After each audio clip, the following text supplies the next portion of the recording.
wild one, man. Like I still can't even discuss certain aspects of it because it's been so crazy.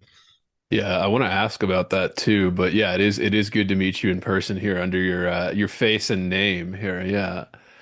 And yeah, no worries about bandwidth issues. Yeah, if we gotta turn off video, that's fine. It's an audio only show, so Okay, cool. Yeah, yeah, we don't yeah. have to worry about any of that stuff coming through here. But yeah, man, how you been? It's only been, I think, what did we talk like a couple months ago, like right when Echolalia dropped. Yeah, that would have been back. Oh, we might have talked in like late May or something. Yeah, you always forget. It might have been April now that I think about it. I always Mm. forget when you're podcasting, it's like art projects. You're like, oh yeah, did we do that? Like, oh yeah, I did it 2 years ago, and it's like, oh yeah, I already covered that. Like, but that's how it works. Yeah, yeah, it's But been a good, little man. while. Good, good. Yeah, man. All right. So this works the same thing. Since you were anonymous, we couldn't do the proper heavy board treatment where I go into, yeah, childhood and all of that stuff. And so we're going to do that now. And then, of course, I'm anxious to hear about reactions and where you are now, all of that stuff. Since I thought this could be fun too if you're into it. I have a Google search pulled up here for you, and just seeing what the top results are for that gave me kind of a chuckle.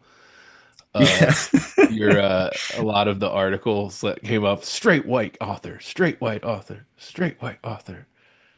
they really went with that that part of things. So this is the journalism is scum, right? They just twist all your words around and stuff. Everybody, artists have been saying that for years, decades, centuries. Oh yeah, I mean, I've got a really funny story about the release day of the first article, and like just like my initial reaction to that headline. Oh man, yeah, I'll definitely get into that.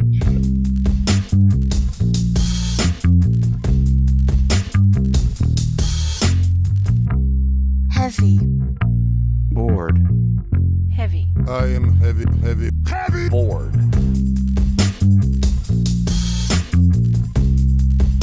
I may say that the male is entirely hostile.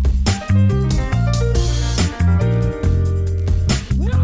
You know, resources, Life, friends, is boring. We must not say so. this is Andrew Wittstadt, and you were listening to Heavy Bored, and we're recording this on September 20th, 2025. My guest today is the author and poet, Aaron Berry. Aaron is known by many names now, but many listeners might know him best as Jasper Ceylon, the pen name he crafted in order to pull off his elaborate poetry hoax, which we covered on this podcast, listeners.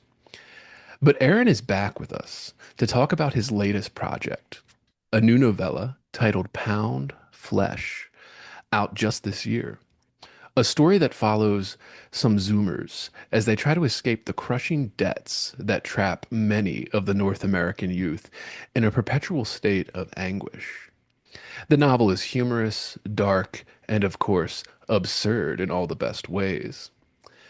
Aaron's Echolalia review project, the hoax poems he crafted and published over 2 years, has been written about now in many publications, has sparked many online controversies, and of course, has opened Aaron up to all sorts of name calling and more from the many tasteless minions in the literary world. And Aaron is back to talk about the reaction to his great poetry hoax project, his new novella, and literature and art in general. And it is a thrill to welcome him back onto Heavy Board. Aaron Berry, welcome back to Heavy Board. Thank you so much for having me. It's a pleasure to be back once again. Of course. And this is the Heavy Board treatment now, since we didn't get to give it to you the first time around. We like to start this off with the same question we ask, all artists and writers that come on, which is, what was your childhood like? Where did you grow up? What did your parents do? How did these early years start to form Aaron?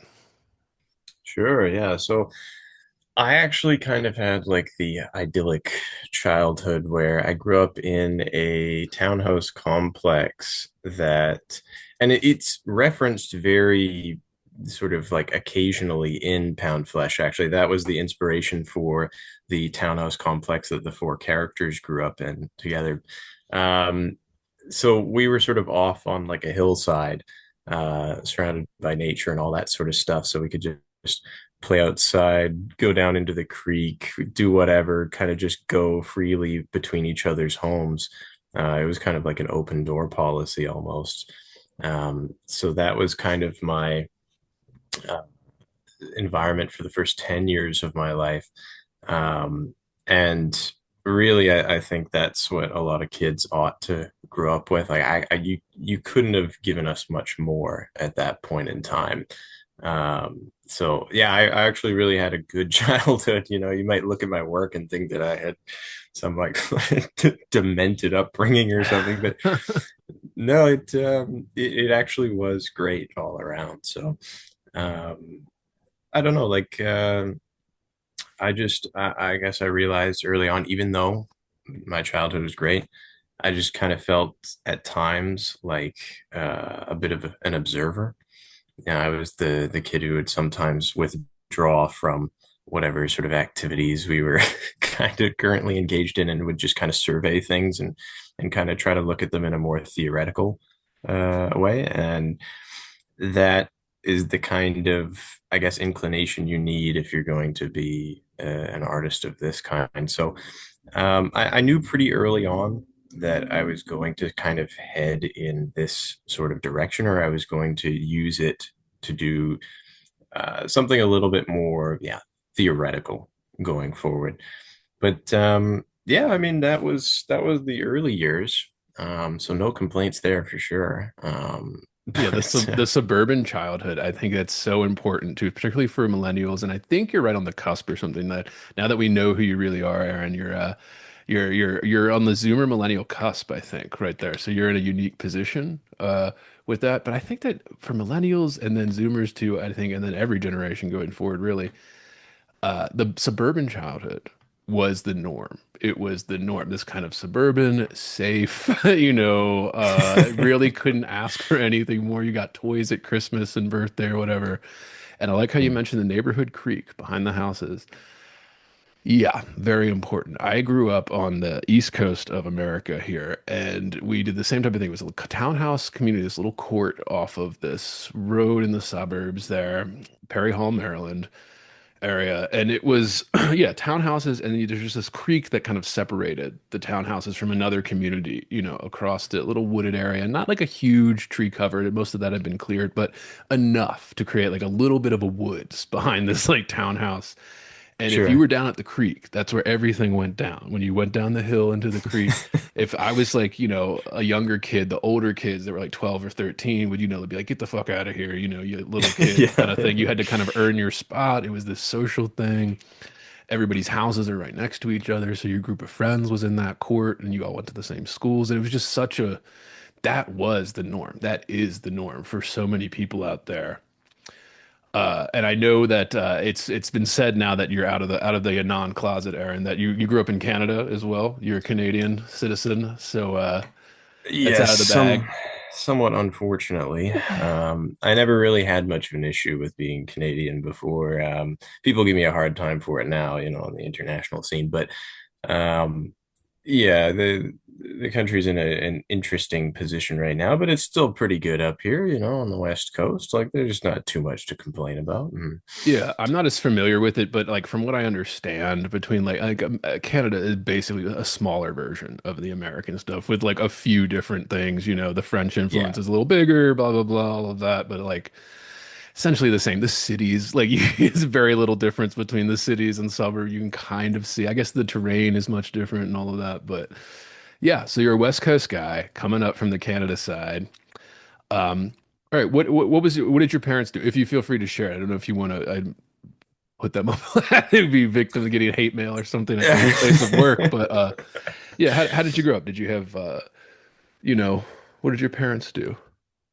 yeah. So I mean, without fully doxing them, my dad's a tradesman, and he has a fairly unique trade. It's this sort of family business, and he's the sort of third generation of that. And my older brother will take that over eventually because he's more inclined that way. Um, my mom was a saleswoman, uh, a pretty successful one at that. And yeah, so I mean, really, in terms of, I guess their influence on us, it wasn't very artistic necessarily. It was usually just a matter of trying to give us stability more than anything. And I'd say they did a great job. Again, I'm not the type of artist who has like these very significant, deep-seated gripes and stuff like that when it comes to their sort of upbringing. So, no, I mean they did a great job. My critics might not think that, but they actually they did a great job. So, I mean, I really don't have many complaints on that front. It was just very fairly ordinary, I guess. So a lot of the time, if I wanted to go do something a little bit crazier, if I wanted to really seek something out, I would have to do it on my own. Foreign languages or whatever, like a particular type of experience, Um, so yeah, that was their kind of influence. But I guess things got weirder for me during my teenage years, as it usually Oh, does. yes. Here we go. Yeah. The reason went down this path, I guess you could say, kind of really stems from that period, um, where I don't want to again give my detractors too much ammo, so I'll stay a little vague here, but there are certain, let's say, formative moments that can push us in obviously good directions and bad. I had one when I was 14 that pushed me in, I don't want to say a profoundly negative direction, but I think most people would have um, probably taken it that way. They probably would have let it kind of ruin their lives. Um, and I kind of like stopped sleeping very well.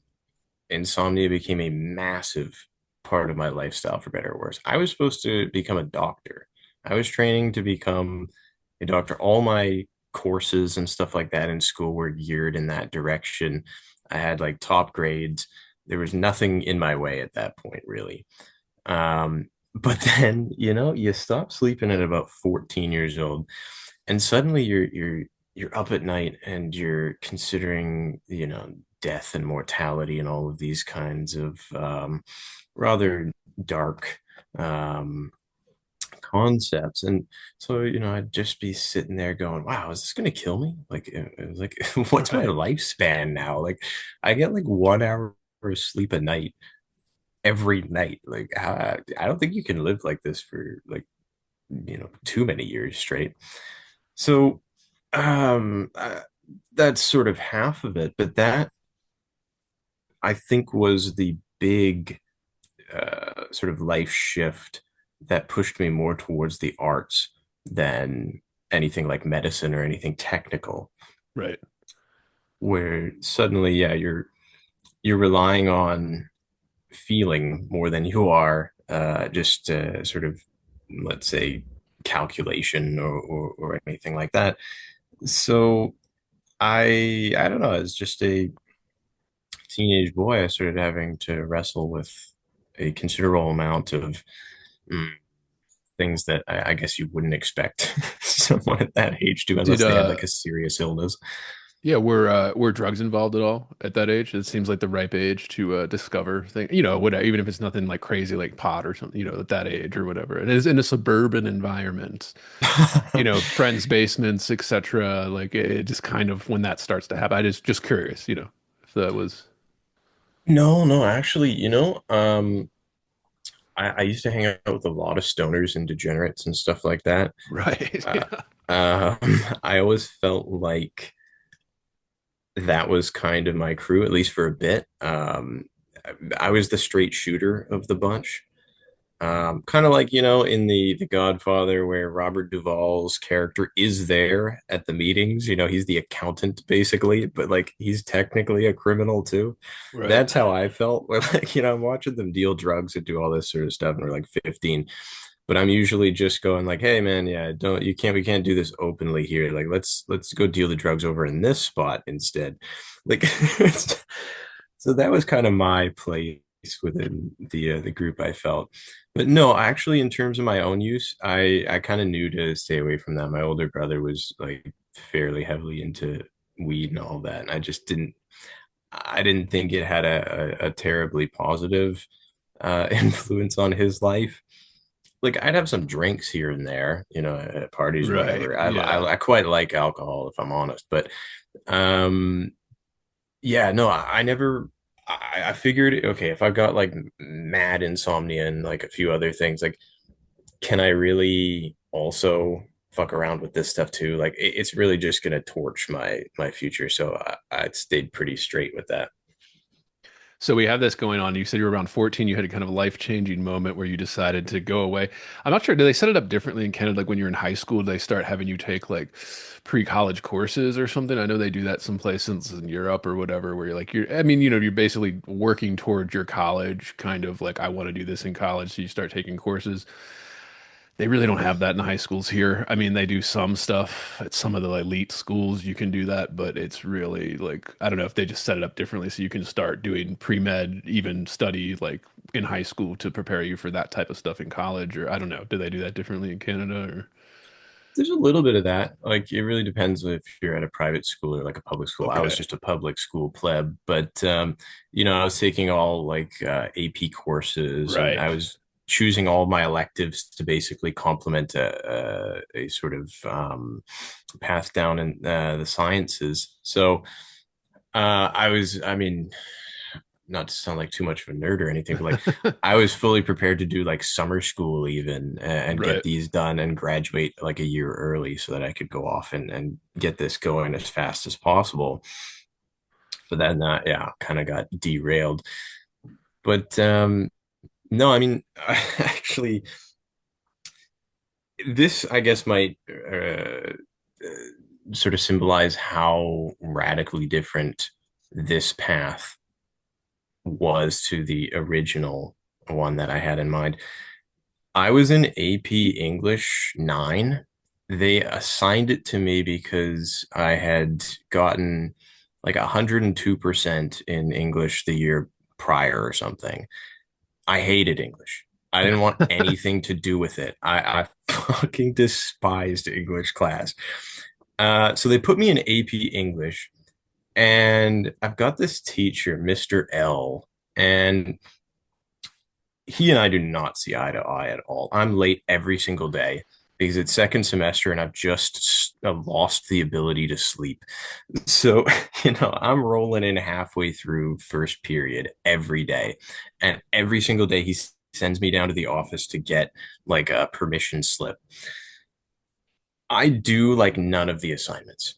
Like I'm because I'm always late, I miss so much of what we're even doing in class. Like he would just sort of give it to me after the fact and be like, please do this, I guess. Like, whatever, man. He didn't have much faith in me, and I didn't have much faith in him.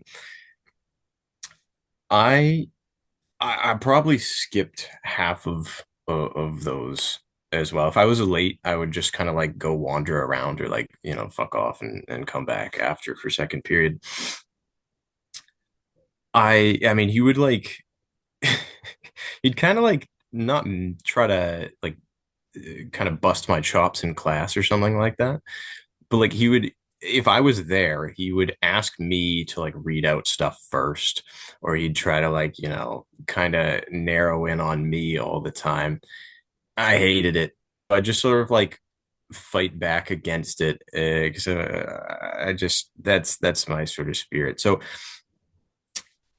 I think he gave me 51% in the end. That's what I got in AP English 9, 51, and he begrudgingly passed me.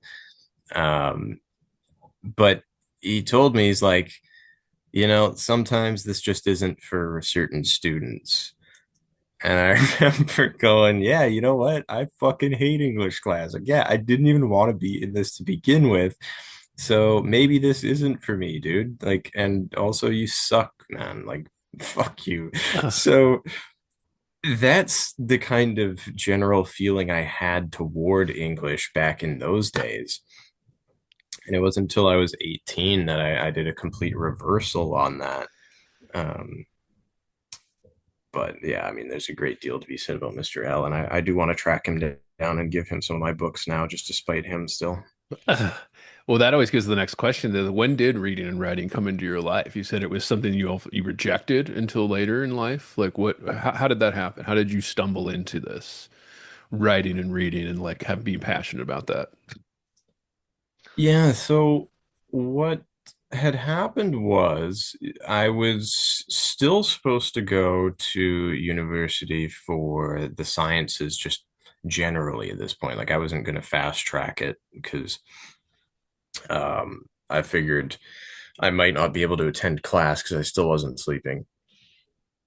And I, the summer before I sort of started, I went down to the library because I thought, well, what do university students or even prospective university students do? They probably read, in their spare time. I had a free day or something like that. Friends were busy, whatever it was. So I went down to the public library, and I was just wandering through the aisles, and I saw this kind of book like teetering a little bit, just poking out. It looked like it was about to fall over. So I grabbed it, and it happened to be a Hemingway book. And I'm like, I recognize this name. I don't think I've ever read any of his stuff, but this seems to be a guy that the literary types like, at least. So, I sat down with it, and it was The Sun Also Rises. And I took a chair somewhere and I kind of got into it. And maybe by like the 12th page or something, I thought, this isn't that bad an experience, actually. I'm kind of enjoying it. I'm not really, no one's got a gun to my head and forcing me to read this book. Um, I'm doing it by my own volition and I'm actually enjoying it. So I might have sat there until I got to like maybe page 50 or something like that and decided to take it home. I would have finished it maybe within 2 days, but it was just as if, yeah, something sort of just worked about it. There are times where a bunch of different things coalesce in your life, and you're just kind of hit with a kind of epiphany, as they say. And for me, it was just that not only was I enjoying reading and kind of engaging with these quite serious topics in a more adult way, with the training wheels off, I was kind of finding my way to a lot of these. Um, but I thought, you know what? I like this so much that I feel I might be able to make my own kind of contribution in this form as well. I'd like to take a stab at doing exactly what he's done here. And from there, I mean, it was just almost like a matter of possession, right? You find something that you care about quite deeply, and for me, intensity is a big aspect of my life. Where if I find something that I really like, I'm just gonna go all for it. So I never looked back. I changed my major. I defaulted to a closer university. Like I was supposed to go back east. Um, like my friend had gone into Carleton, and then I had an offer from McGill or whatever. But yeah, you know what? I decided I'm like I'll just go to my this university right here, pretty close by. I'll just do an arts program. I'll give up my scholarships. I don't give a shit. Like whatever it takes, I'm just gonna do it here. For sure, for sure. What was like? So there was like an actual moment you can point to. That's interesting. But it's like, yeah, it's one of those things where would you say it's even maturity? Like you had to be like, almost an 18-year-old adult, experiencing adulthood for the first time to even appreciate something like that. I don't know. I'm just asking, like, I don't know, just because I feel like, I went through phases where like parents emphasized reading a lot. When I was younger, I was good at it and, tested well on the standardized tests or whatever, for comprehension and blah, blah, blah because of that. Enjoyed it. And then teen years, I kind of was like, oh, fuck this, And then when I Mm, became an yeah. adult in college, it was like, oh, actually, I remember really loving this. This was such a source of pleasure and comfort. And I love the emotional gripping stuff that you get out of it. So I don't know, just interesting. What do you think? Do you think it was just like a maturity thing, or you just discovered something that you had brushed off before, or I don't know. Yeah, I think it is maturity where, especially at that juncture in people's lives, young adults' lives now, where suddenly the world is just wide open.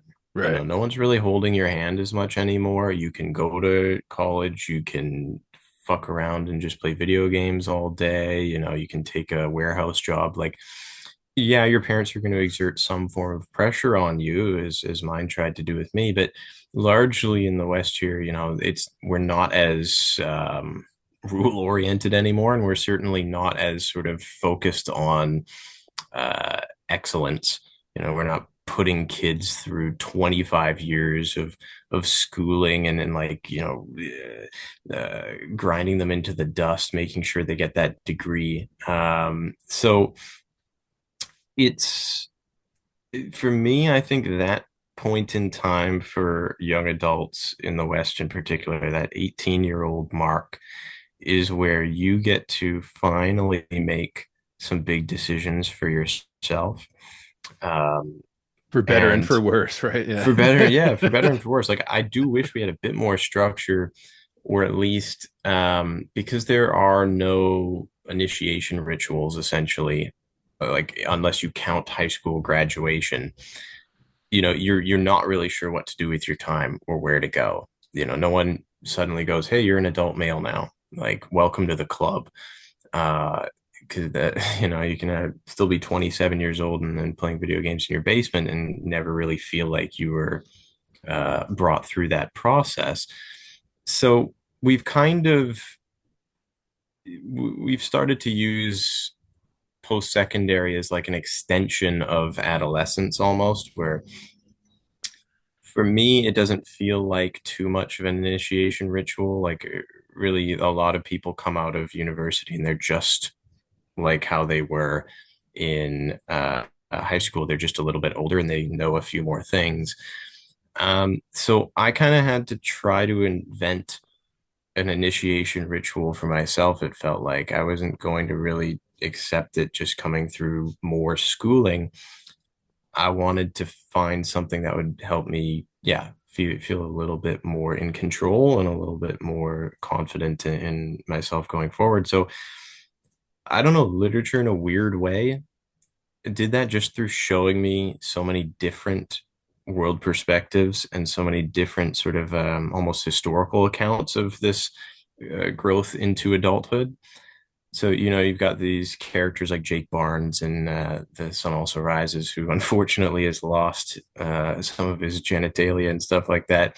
And yet he still holds himself with a sort of confidence, and he still feels like an adult male, and all of this, even though he's still quite young in that. I don't know. You can draw on so much from literature and just the experience of trying to engage with it seriously and earnestly. Uh, so I don't know.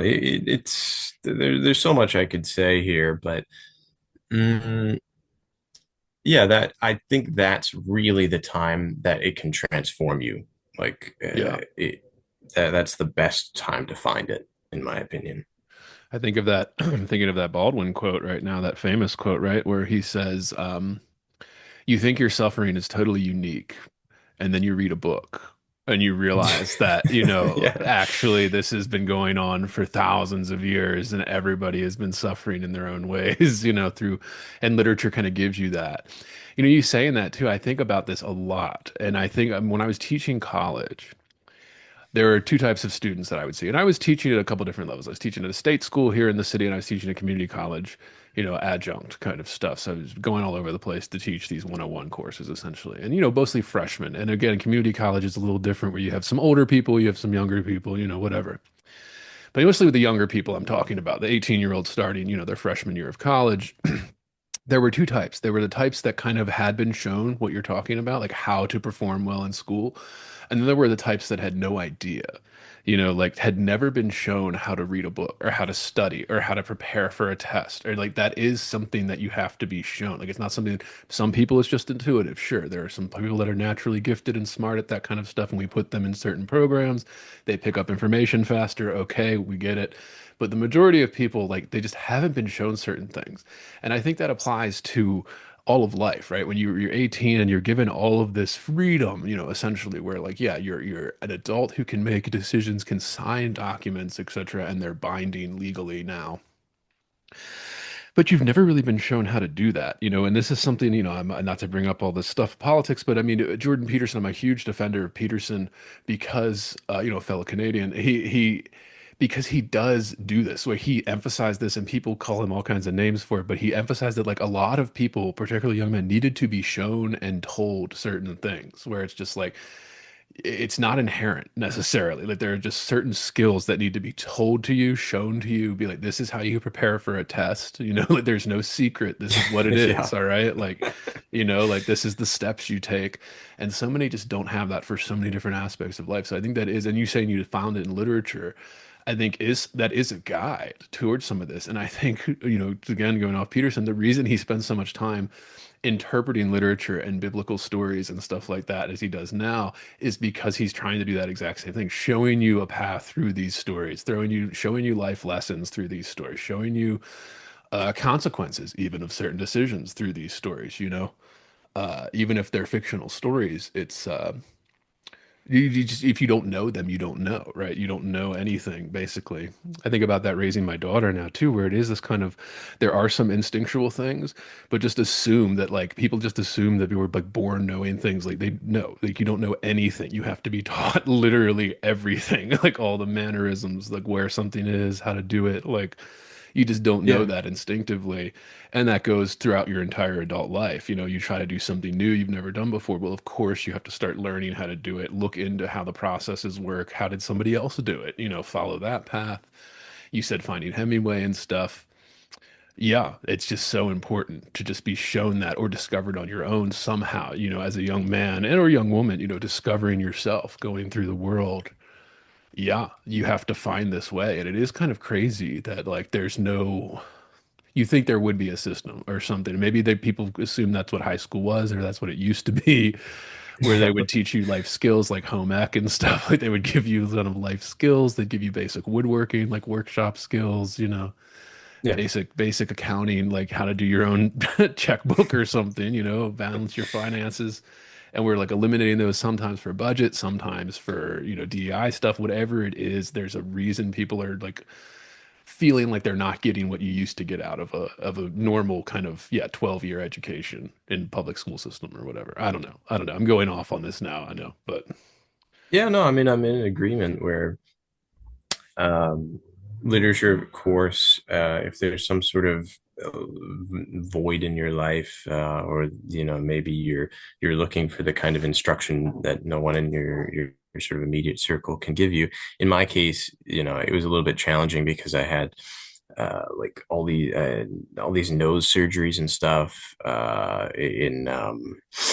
in school related to the insomnia and everything. Like my challenges were a little bit unique, and I'm like, I'm trying to emerge as a young man here, and it seems like I'm being hindered by what is essentially, the fallout of an accident I had no control over. Like, um, I think my needs are a little bit unusual, and so I would find people like Jake Barnes and who had right. way worse issues, I would say.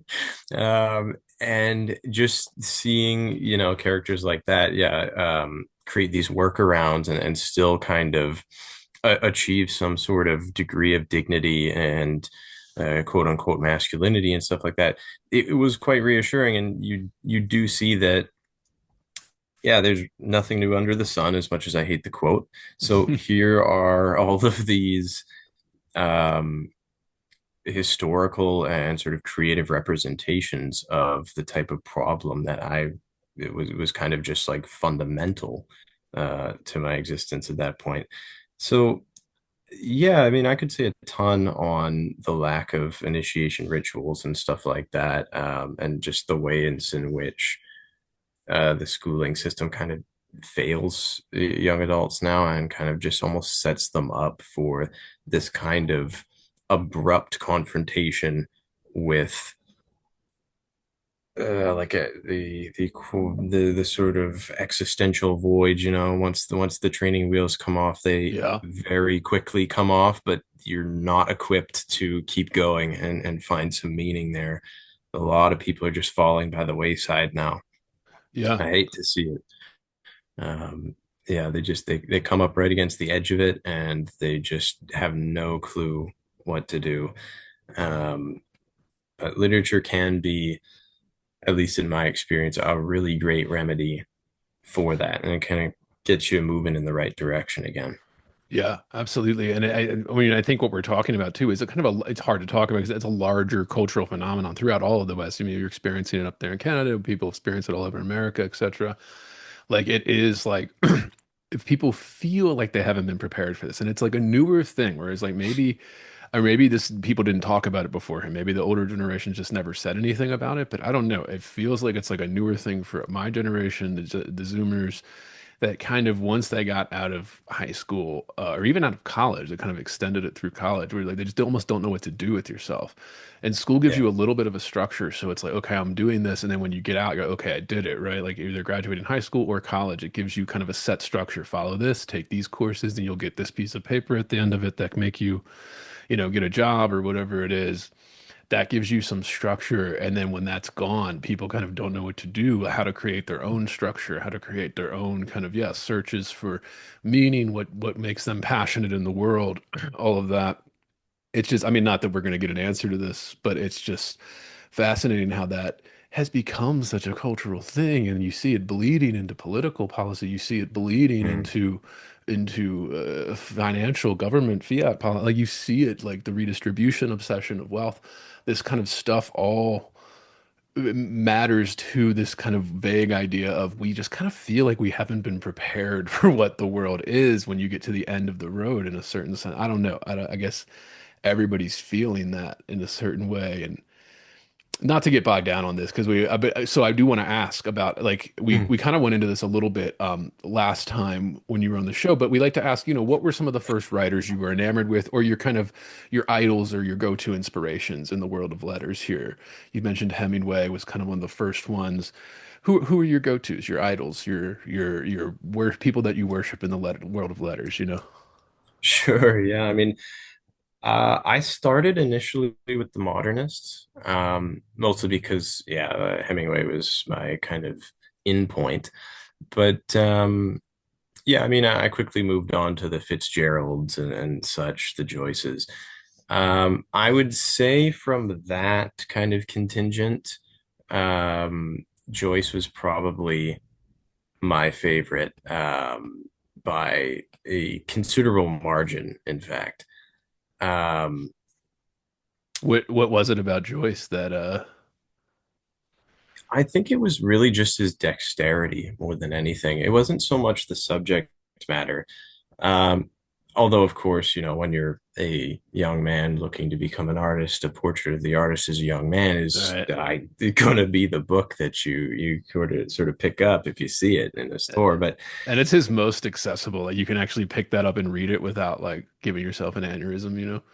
Like, yeah, yeah, no, right? yeah. Like, eventually I moved up to Finnegan's Wake, and I'll be honest, I Did have you not finish it? finished. Yeah, No, yeah. I was gonna only say because I tapped out after 120 pages when I tried to read it. All right, I have thoughts on Joyce, but please go on with his inspiration for you and all that. sure. So like I found in Joyce someone who is obviously highly erudite, very well studied, but also genuinely humorous.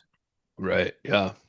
and I thought, well, here's a guy who's really pushing the envelope with his body of work. He's going from Dubliners, which is sort of like, I don't want to say cookie cutter necessarily in his presentation, but very simplistic, very traditional.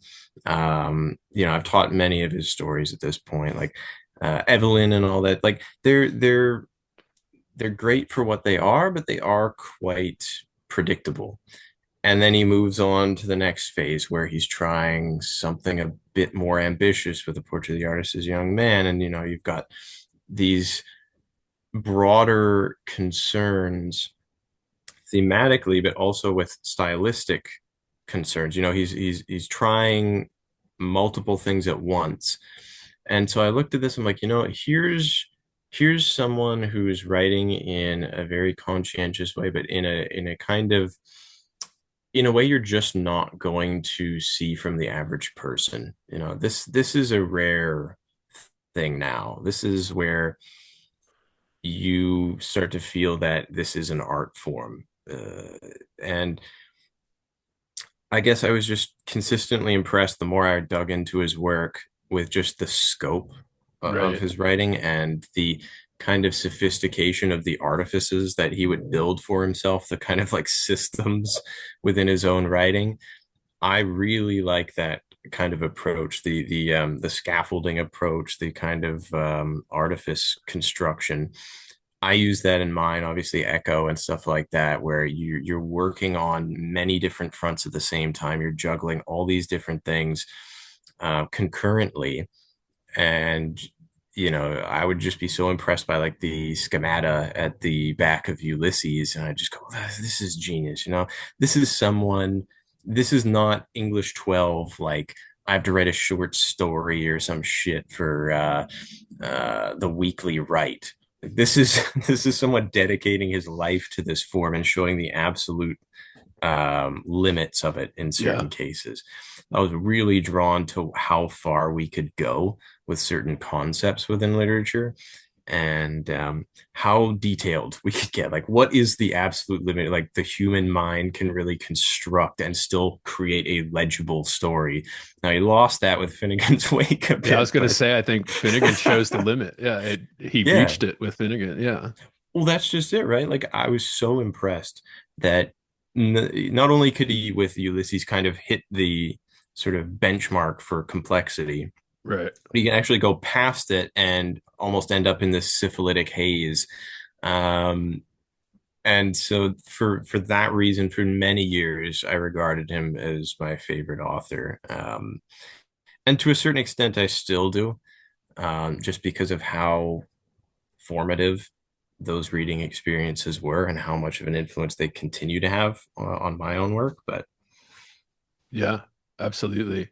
Finnegan's Wake is one of those ones too where I think it is like you can see Joyce's progression and then you see where it eventually runs out of runway. Like he kind of runs out of road in Finnegan's Wake, where like you get it like after 120 pages reading that, when you understand that you can only understand this book if you're reading it through the sound instead of the actual mm, words on the page, which is very poetic of him too. And he actually wrote like a lesser known couple book of poems called like Chamber Music, which I've yeah, yeah. interested in. They're not great. They're pretty traditional, kind of, Mm, cookie cutter, as you were saying. They're not like, you could tell he was young, experimenting with this, trying to do like, these are the forms of literature, and I'm trying to find the edges where he felt comfortable.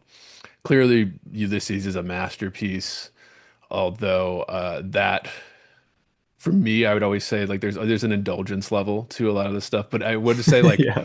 when you read like Ulysses is the benchmark, it's still held up as like this is the most difficult and challenging kind of like this is the benchmark for creativity and experimentation. Like this is considered a great American novel or whatever. Basically, he's not American, so it wasn't American. So, but like, just like this is a great Western novel, and really nobody's come close. Nobody's been able to match that. I think Pynchon tried to with Gravity's Rainbow and stuff. Mm, I feel like that's pretty clearly like an ode to Joyce.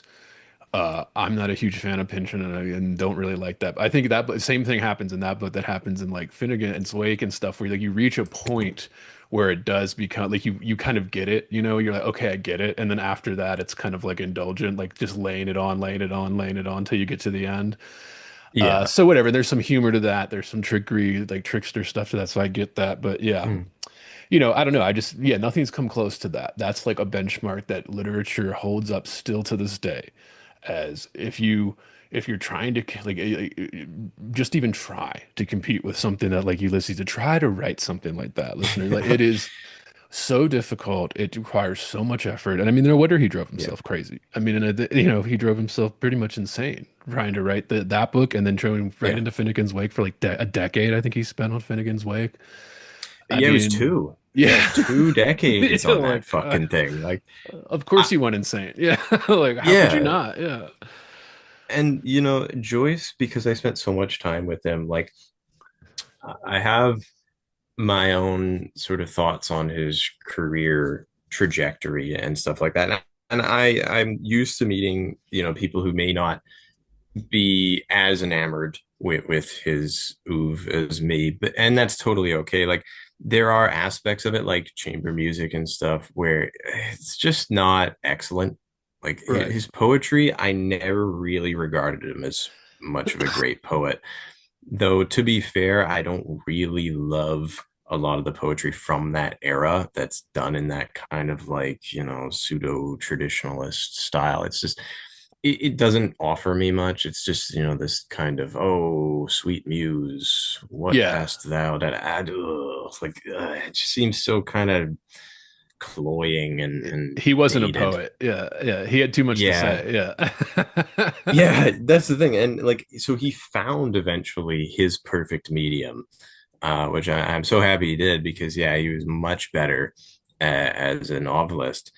Um, Musicality, to your point, is a tremendous consideration that you can tell within his work, where Finnegan's Wake might be better as an oral Right. book, That's really how you you have know. to read it. You have to read it out loud. That's what I had to do. Like, to Yeah, understand the fucking prose, you have to read it out loud with like a poem almost, like an epic poem almost. Like I think he was yeah, definitely, he knew about he was definitely going for that in some regard. Yeah. right. Because he was a tenor, I believe, right, and he was actually quite a decent, musician and stuff like that. So I know, and definitely from his own readings of that stuff, when he was reading it out loud and explaining it, like he's saying, "Yeah, you gotta. It's an oral thing. I think he was kind of just verging into epic poetry. Yeah.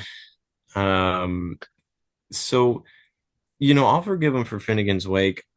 What I'll say about Finnegan's Wake beyond that is, it's almost like the most stylized diary entry you've ever seen, where unless you know all of the languages that he knew, or at least partly knew, and unless you understand that it's to be read out loud and, it's highly personal and sort of kind of dominated by jokes that would make sense to him and very few other people in the Right. known world, like it really just ends up kind of being like a creative diary entry on a magnitude we'll probably never see again. Right.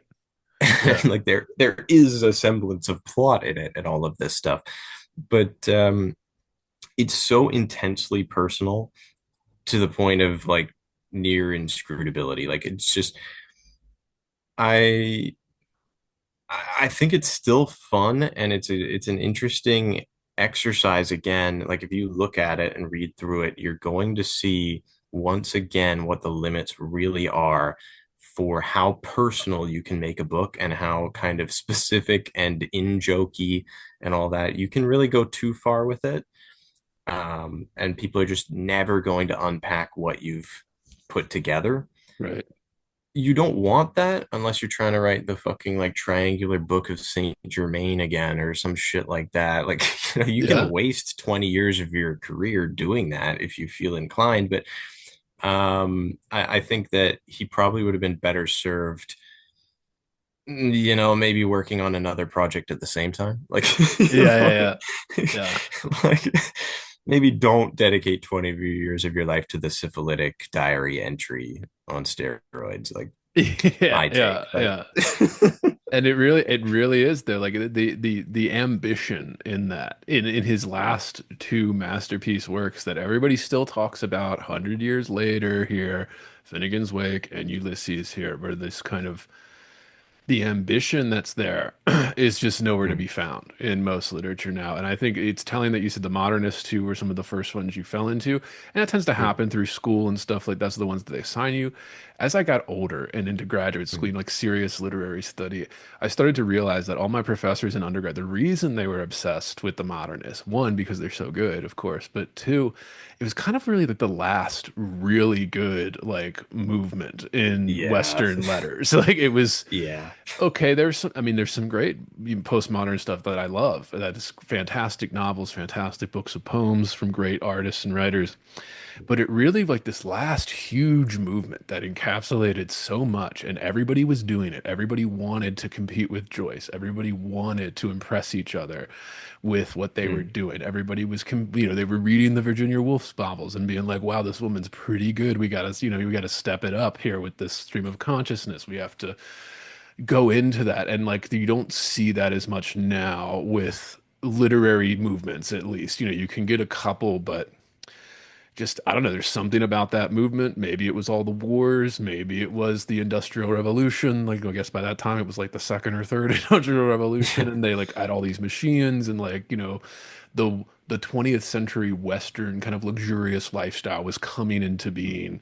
And I don't know, maybe something about that where these people that, yeah, grew up you could have grown up in immense poverty on like a farm in the middle of nowhere and then go to like New York City or Paris and just be in like the height of technology and luxury and food from around the world, spices from around the world.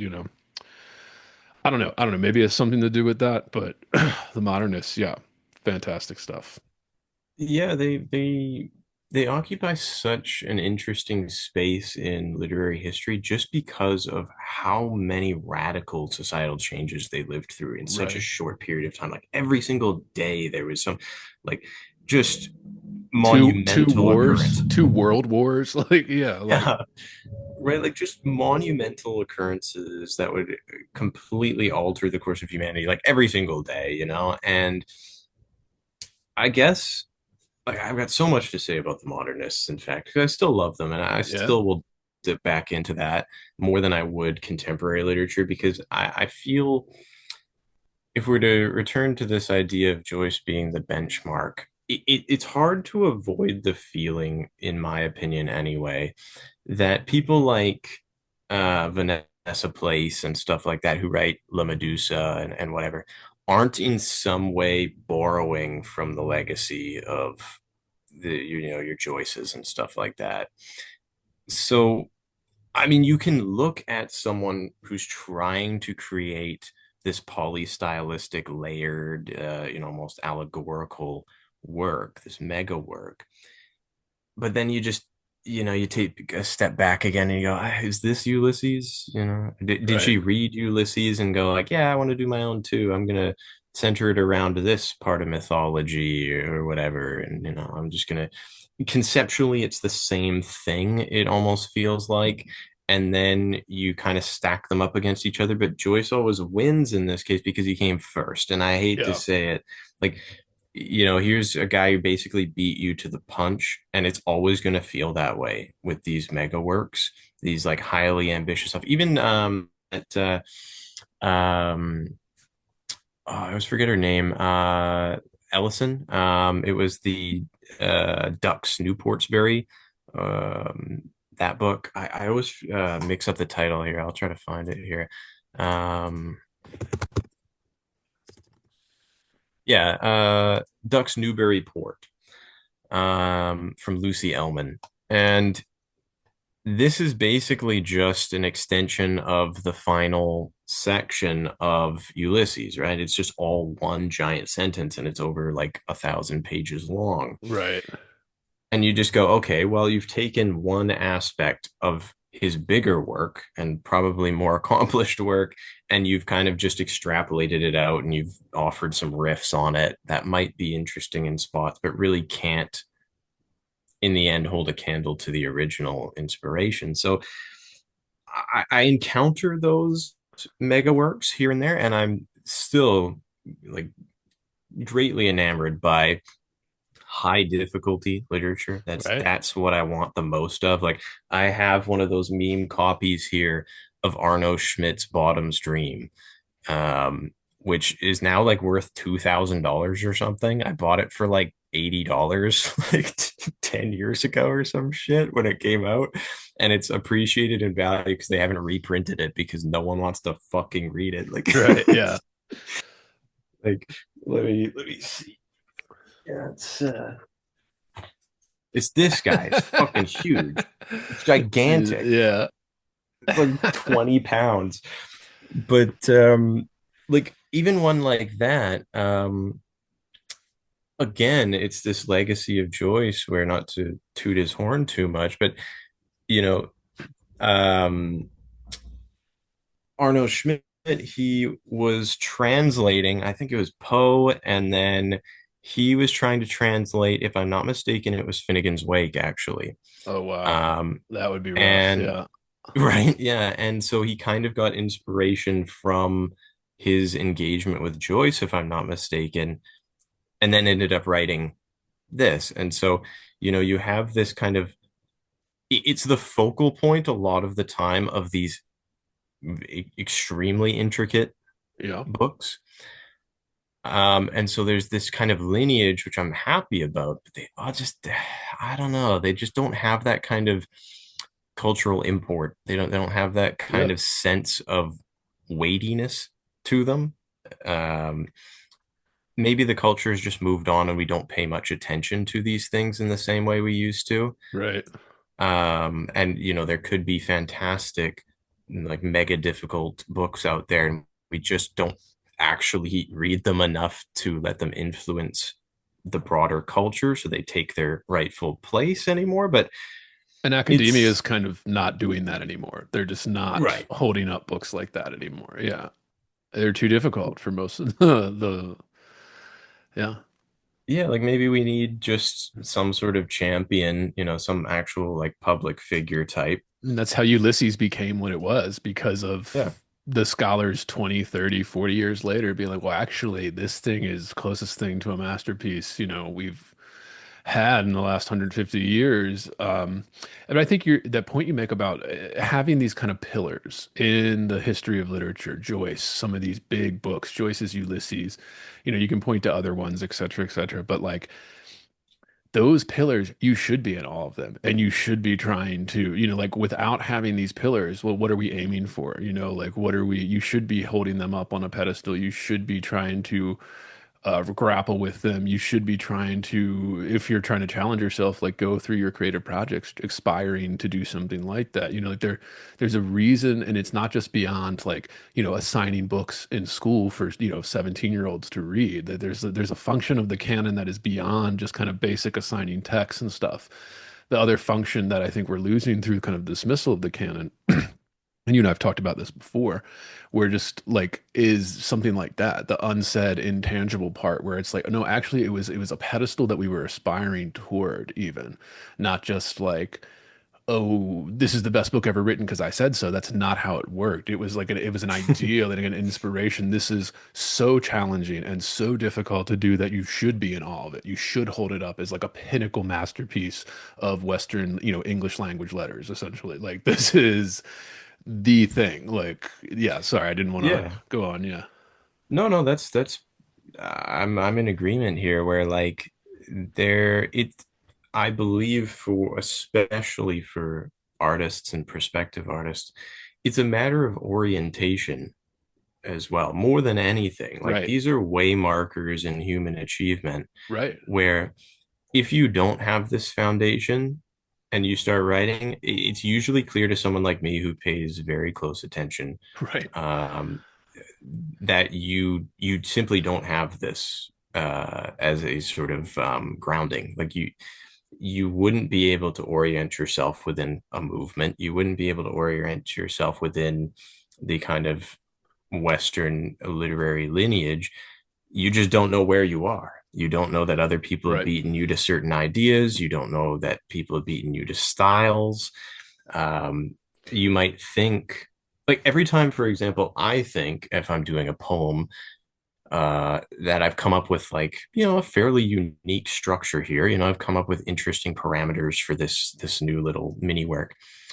I'll then maybe 6 months down the line after I've finished it, buy a new literary magazine or an old copy even from like 2005 or something like that, and I'll go, you know what? This is kind of similar to the one that I did, back then, isn't it? Ah, shit.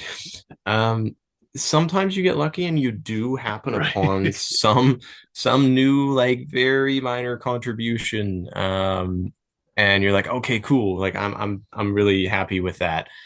But a lot of the time, you do just run up against someone 100 years ago who already did this exact thing and probably did it better than you, Yeah, and it's a unfortunately. masterpiece. Yeah. You're Yeah, looking at like it like, oh my God, this is so good. Like, yeah.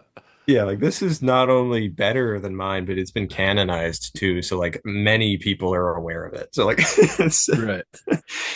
so it is humbling for sure. Like you aren't going to be as innovative as you might imagine. It's just the hard reality of it. And I think you're talking at even like a more sophisticated level than most, where I see articles written of, smearing some book or something, or even a legacy artist like Hemingway or Joyce or something. And these are not like obscure publications. These are mainstream publications that I always try to emphasize to people.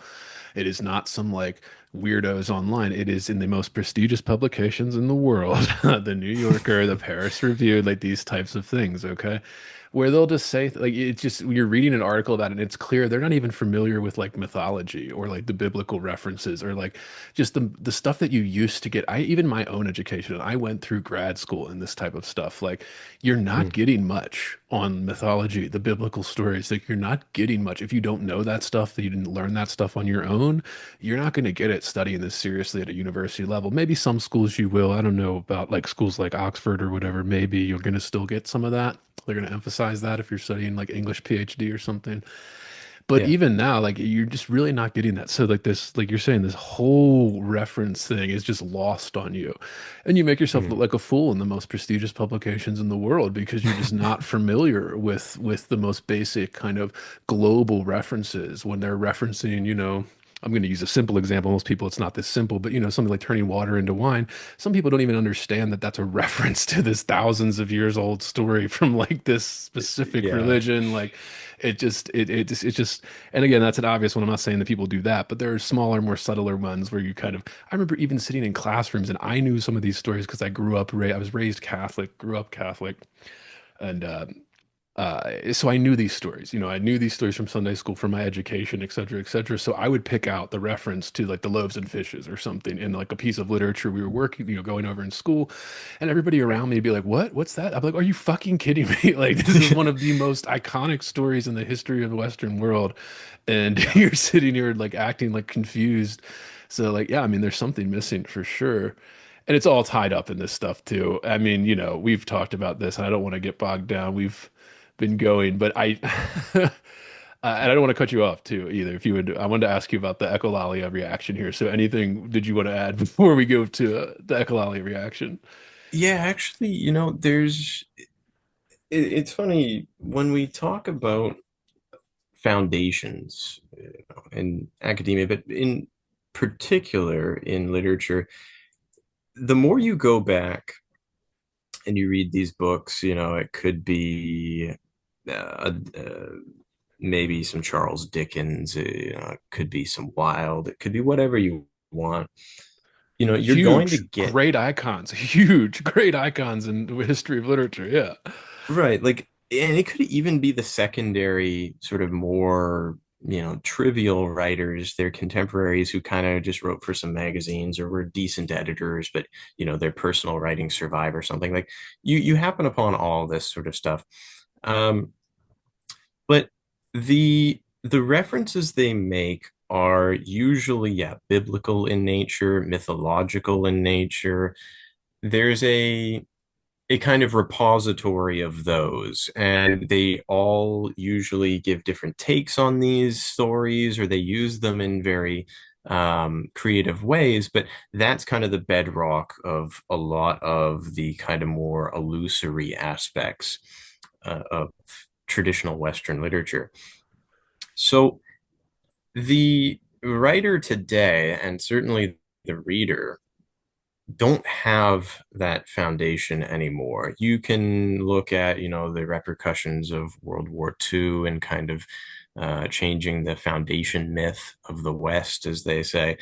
But really, it's kind of been my observation, just having written now two novels that heavily involve internet culture, that for better or worse, to some extent, meme culture is becoming the new basis Yes. of, in particular, like alt lit, but it's becoming the kind of referential repository for new lit. Like, instead of being able to reference, Sodom and Gomorrah and all this sort of Right. stuff, you're instead referencing, the Pepe economy from Yes.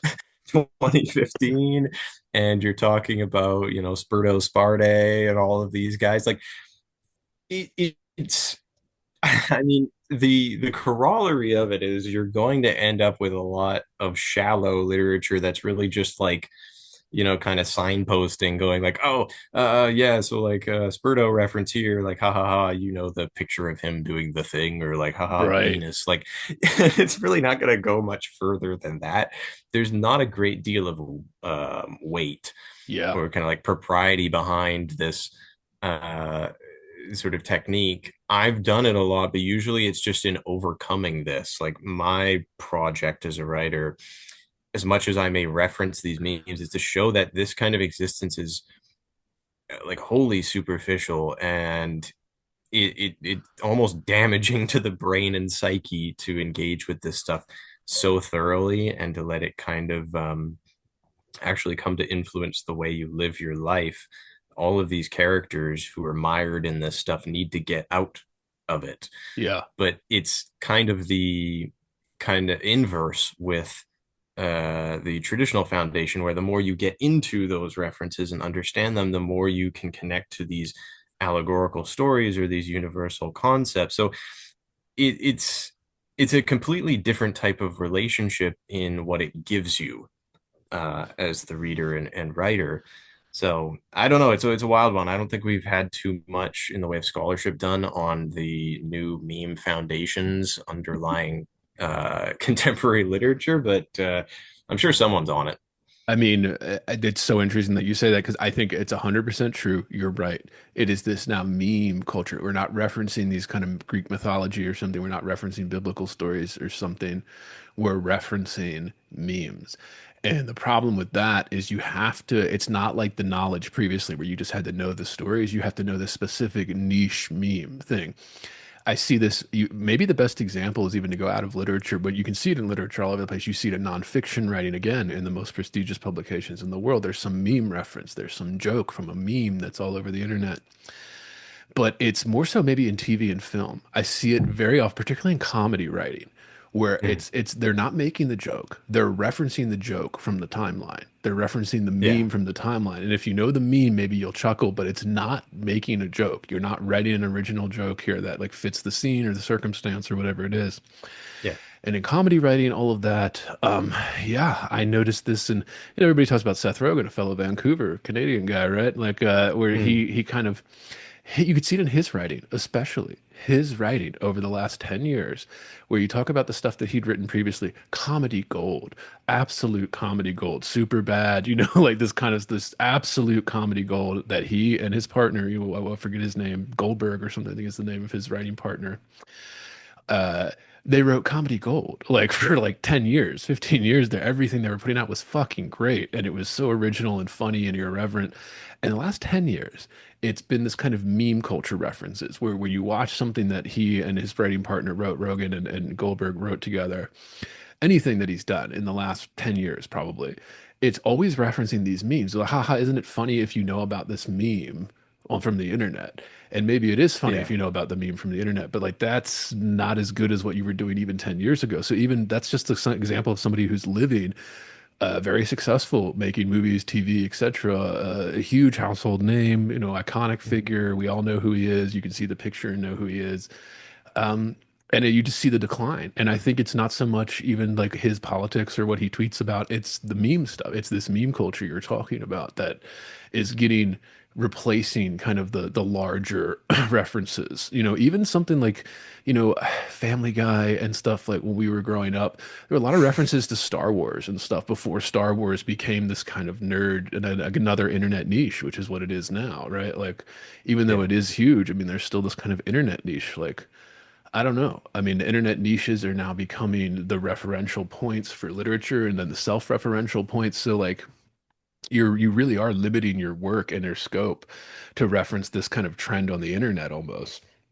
And maybe it Yeah. works. Like you write some stuff about internets. Yeah, I mean, I don't know. How do you do that? Which like how do you feel like you balance that or something without relying too heavily on this thing outside of the work, but also using it to help, structure where you're going in the work? Well, yeah, I mean, there's a lot to say on that because the the traditional method of referencing something like a, biblical story or, the fable of this or that, it's kind of become unfashionable. And if you do that now, it's almost viewed as kind of anachronistic. Like, why would this guy in the alt lit scene be framing a whole bunch of his stuff around like biblical features? We've done this for so long, right? Like, I would love to see someone do that because it would be pretty almost jarring to Yeah. contemporary audiences to have "Fuck Boy" by Sean Thor Conroe, but be like very like earnestly religious at the same time. Or like I get that we wanted to break from that just to see what would happen almost. And there were bigger cultural influences that it would take a long time to unpack there. But regardless of those pressures, like we did kind of want to see what literature would be if we kind of extricated it from its kind of these Christian trappings. But it would appear that, yeah, we've kind of groped around for some broader pool of references. And yeah, there were philosophical ones for a while with like, humanism, existentialism, that kind of stuff, where it just kind of, nihilism, even for a while, would fill this void where there was actually no repository. And if you did make references, it was silly because they didn't mean anything and life means nothing and blah, blah, blah. And that's like Right. 80s and 90s lit. The I Gen hated that Xers. era. Yeah. Yeah. Yeah, I fucking hated that because it was just like a complete refusal to engage with anything beyond just well, that's cute, but also life sucks, man. Like it's such a lazy worldview. I love Welbeck and those, and he's kind of in that category. I mean, they're kind of like guilty pleasures. I love whatever or extension of the domain of the struggle. Like it's I read it at the perfect time. I love that book, but that is poison. Like that is absolute poison for the spirit. So now we've kind of, with the emergence of meme culture, groped our way to this, internet subreddits and forums and pockets of online activity, 4chan and stuff like that. In my work, I reference a lot of the stuff that I used to see on there. That's kind of my go-to focal point, the things that were emerging out of 4chan back in the day. But I think the critical distinction that I try to make with my work, other than the fact that I acknowledge that this is not what you want to live out in your life, as funny as this stuff can be, I do really like extreme modes of thought and all this. I think they really draw out some very interesting fictional scenarios. They draw out a lot of really gripping political discussions and things of that sort, like where we really just want to see what someone who's like a schizoid, insane type can do with this idea. Like it's a treat almost to see some of this stuff unfold because it's yeah, it's for me seeing these extremes would be highly instructive, even if we're just looking at what they fail at. Like I I don't want to get rid of any of that kind of stuff. There's a lot of people kind of pushing for its kind of exclusion Right. from literature, where yeah, you can do all these meme references and be like cutesy and whatever, but yeah, don't bring up this idea though. Don't have a Right. character actually, you know, think these things or feel these things. Like it's got to be a femcel type who like lies awake at night and she kind of goes in on these like alt-right forums, but she would never believe this because those people are bad and they're just universally bad. Like no, they can't do anything right, and she escapes from them because they're sicko misogynists, and then she lives a better life when but whatever it is, like that kind of. I'm kind of getting off topic here, but I'll bring it back in a moment. Like the the kind of meme culture foundation, I guess, provides a lot of opportunities, but you're going to get a ton of internet informed books. Right. And unfortunately, the stranglehold that has been placed on literature right now would exclude some of, to me, the more interesting parts of internet culture. If we're Yeah. going to go full bore and we're going to try to get as much out of this as we can before we move on, like there's an entire wing of that just gets left out of a lot of these books. Even by the dime square dorks and stuff like that. So I guess in my own case, when I'm looking at meme culture and how to integrate it into one of my books, Femoid has more than Pound Flesh for sure. It's what can I do with this to not just signal to a joke, even if the character is kind of that type of person, they use it to um, try to in some way get out these difficult ideas that they can't consciously address in their life yet. Like, how can I offer some sort of variation on this, integrate it into a new type of joke, um, or even just show that if you constantly reference memes and stuff like that, it's really just out of an inability to find your own words for Right. this sort of concept, and that you should move out of this mode. Like this is something to be escaped from, um, with all this sort of like shallow signifying and just like defaulting to someone else's means of expression for saying what you want to say. Like I'm always looking to offer, yeah, some new angle on it, or if nothing else, this idea that it's to be avoided long term Yeah. and kind of overcome. Yeah, absolutely. That's a good way to put it too. Because that's what I always notice, particularly, and then this gets into echolalia and stuff in your hoax project. Again, listeners, go listen to that episode when Aaron came on as Jasper, and we talked about specifically his echolalia review project. I think it is that where I see a lot of stuff in the contemporary stuff, especially where they're using, again, it's mostly memes now, but oftentimes it'll be a reference to a political event or something. They're using that as a stand-in for the work it would take to make the reader feel that, So instead Yeah. of doing the work as an artist to make, set up a scenario, either fictionalized or real, or using, a real event in a fictionalized way to do this, they're just giving it to you straight or something. They're just like, oh yeah, we'll reference this name or this figure or this chant, whatever it is. That's easier than it is to, yeah, do that kind of the hard work of creating something fresh, something that we haven't seen before, something that you could use maybe as a background, like a meme or something, or a political reference. But it just clouds out the work. So you're doing less creative work And it just makes it worse for everything. It makes it worse for the reader, makes it worse for literature in general. All of that makes it worse for aspiring writers. If you're just trying to do that, you're leaving out the hard work of creating. And it's just a shame. It's just making it not as important. It's making it more, because why would somebody read your book when they can just see the meme online? Like why would somebody Yeah. sit down with your book when they can just see it 100 times and it's hilarious how people have used it? Various strangers you've never met just post it under reply or something.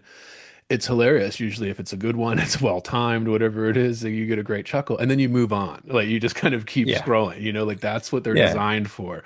They're not designed for you to sit there and ruminate or have a deep Mm. emotional reaction. They're meant to make you laugh or something briefly while you're scrolling the timeline. It's almost like we're misusing the form in a certain way. Like the meme form fits the timeline, doesn't quite fit long form fiction, long form, film or TV writing. It just doesn't fit that yet. It's like a different, we're changing the medium and it suddenly Yeah. changes the reference entirely, changes the kind of joke entirely. I don't know. Yeah, no, I do agree.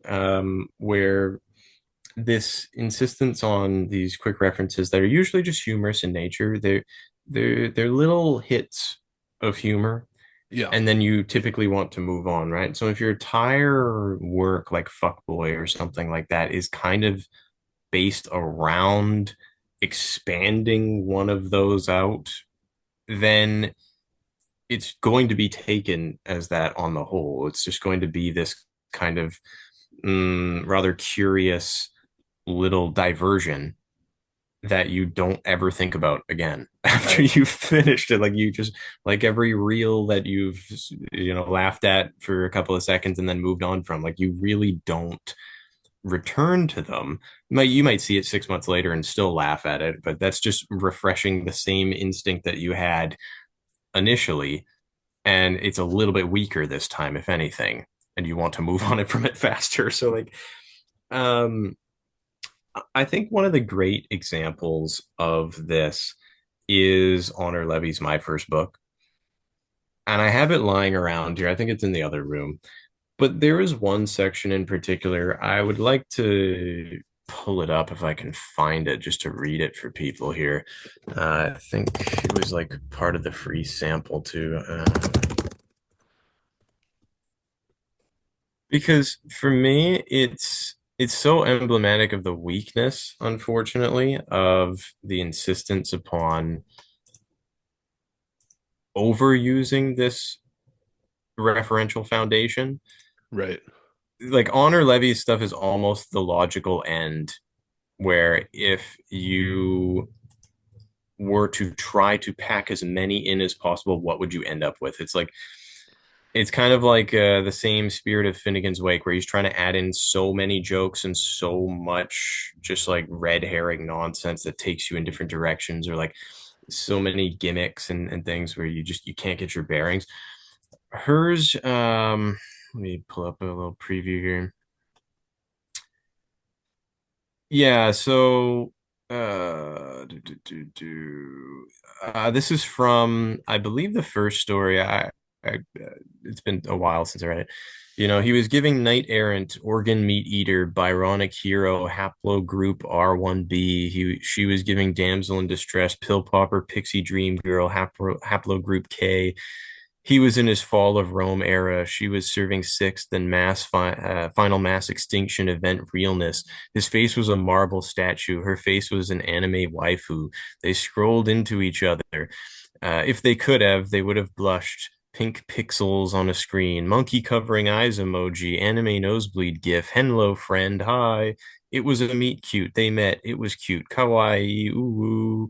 The waifu went. It just fucking goes on. It just keeps going. Like the whole page is filled with just more references, right? To just stuff that isn't even difficult to find in meme culture. Like you're not going to even Spurdo Sparde or those guys that are less known.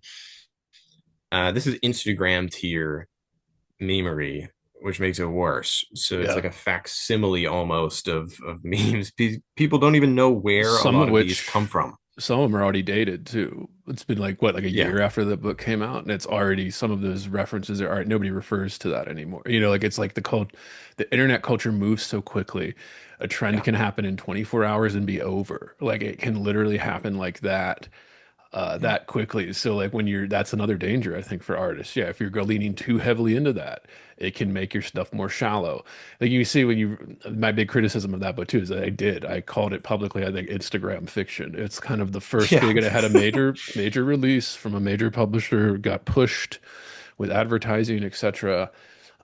And it's kind of like this one of those signals is like, oh, fiction's going towards the Instagram side, just like poetry has, just like all these other forms have started going towards the social media angle of everything. And it really does kind of like it's hard when you read a story like that, like what the fuck is even going on in this? Like it's so referential to this niche thing, and the kind of, you already mentioned the Dime Square listeners that don't know, that is or was a kind of internet niche, a kind of, but also real life, because it was like a scene in New York, but also like mostly Yeah. online, really. Like kind of, it was just the way the internet works, a very strange way that the world works now. So it was part of that scene. Maybe it was this kind of Yeah. acceptance thing. I don't know, but it just, yeah, I think the point you make is perfectly on the nose there. Yeah, it's definitely hitting it. Yeah. There's such a risk of just upon publication immediately seeming dated. And this was something that I had to contend with as well, even with Femoid, where this is included ironically as a means of showing that the character is not willing through most of the book to actually put to words how she feels. So she just hides behind the mask of irony and all of these references, and it makes her extremely frustrating to deal with, and like all this sort of stuff. Um,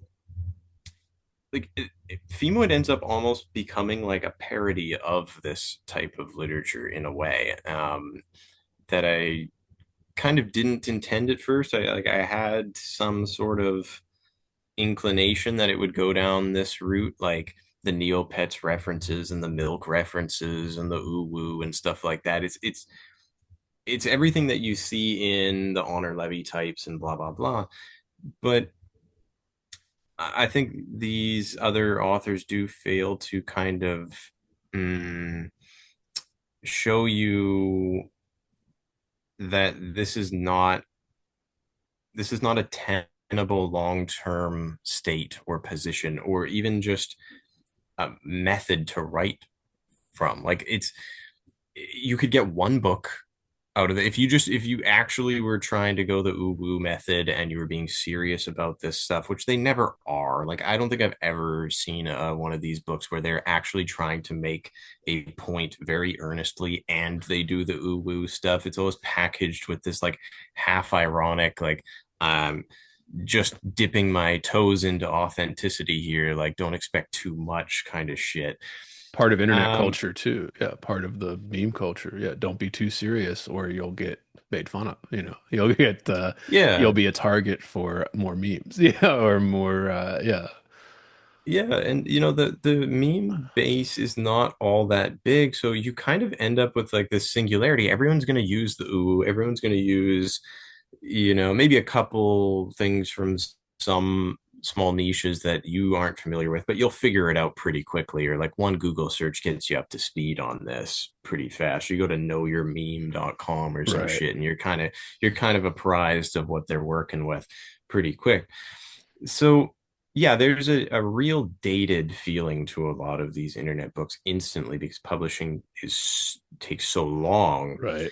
and meme culture moves so quickly. So it would be like if the Bible were constantly being updated back in the day. Right. And here's Ezra Pound trying to write something about some biblical reference, and here's Joyce doing the same, but then next month everyone's moved on to this new parable.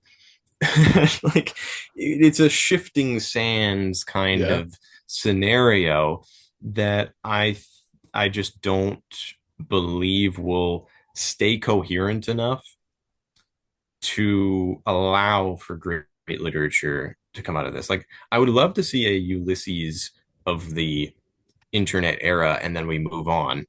that would be very cool, actually. That would Yeah. be, you could do it. Like there's enough there that you could do it.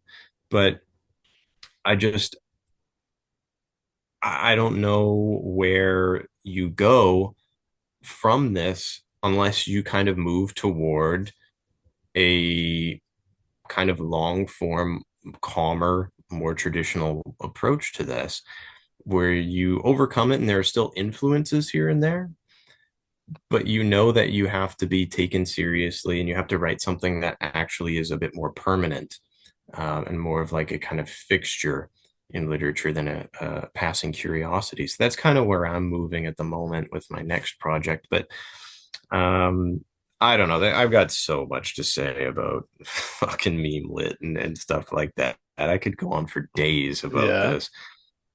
I mean, it's a serious thing though, because I think it's usurping the previous stuff where like people still reference things like David Foster Wallace. So why do they reference that? Well, because he was doing this kind of maximalist thing, whereas all Yeah. the internet stuff is all minimalist. It's very minimalist. Again, you just put in a great example. Honor Levy's probably the most popular book to come out of some of this internet stuff. You could see it right away, like how sparse, minimalist it is, and then kind of Yeah. self-referential, and then referencing this meme culture. It really does limit the art form, and I think it limits the reader experience. Like, yeah, it's interesting that you mentioned, yeah, knowyourmeme.com. It's almost like that's acting as like a canonical kind of thing for art now. Like you have to go to there to understand this obscure meme to understand what's being said instead of like a Latin phrase or something that's pulled from the Bible or something that is being referenced. I don't know, but this gets us to the kind of let's follow up on your before we get to your new book. We wanted to touch on the reactions to the poetry hoax, the Echolalia review.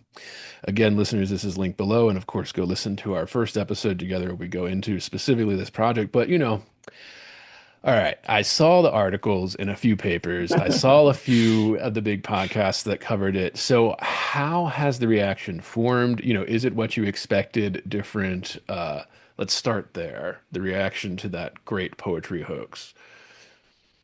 To go back to poetry then for a little bit here, it's been pretty wild as you might expect. I was getting like so many emails every single day, media opportunities, documentary teams looking to sort of include me in projects and God knows what else. Fan mail. I think honestly, I've enjoyed the fan mail the most. That was kind of new because I had had people reach out to me through Instagram or wherever, for previous projects, but not really with the same sort of fervent energy, that they did for this project. So I was quite pleased with that. It was very nice reading, people's personal stories and their kind of experiences, often similar experiences with the publishing world, and just uh yeah, I mean, life hasn't changed too much, to be fair. I was determined to really just live the exact same way, after all of this broke. I didn't want to kind of milk it too much and start reaching out to a whole bunch of publications and kind of like, trying to really extend that 15 minutes of fame. And I wasn't going to do a Hawk Tuah type routine, start some shitty ass fucking like campaign to ingratiate myself upon a bunch of celebrities and do all this sort of stuff. So yeah, I didn't go the Hawk Tuah route.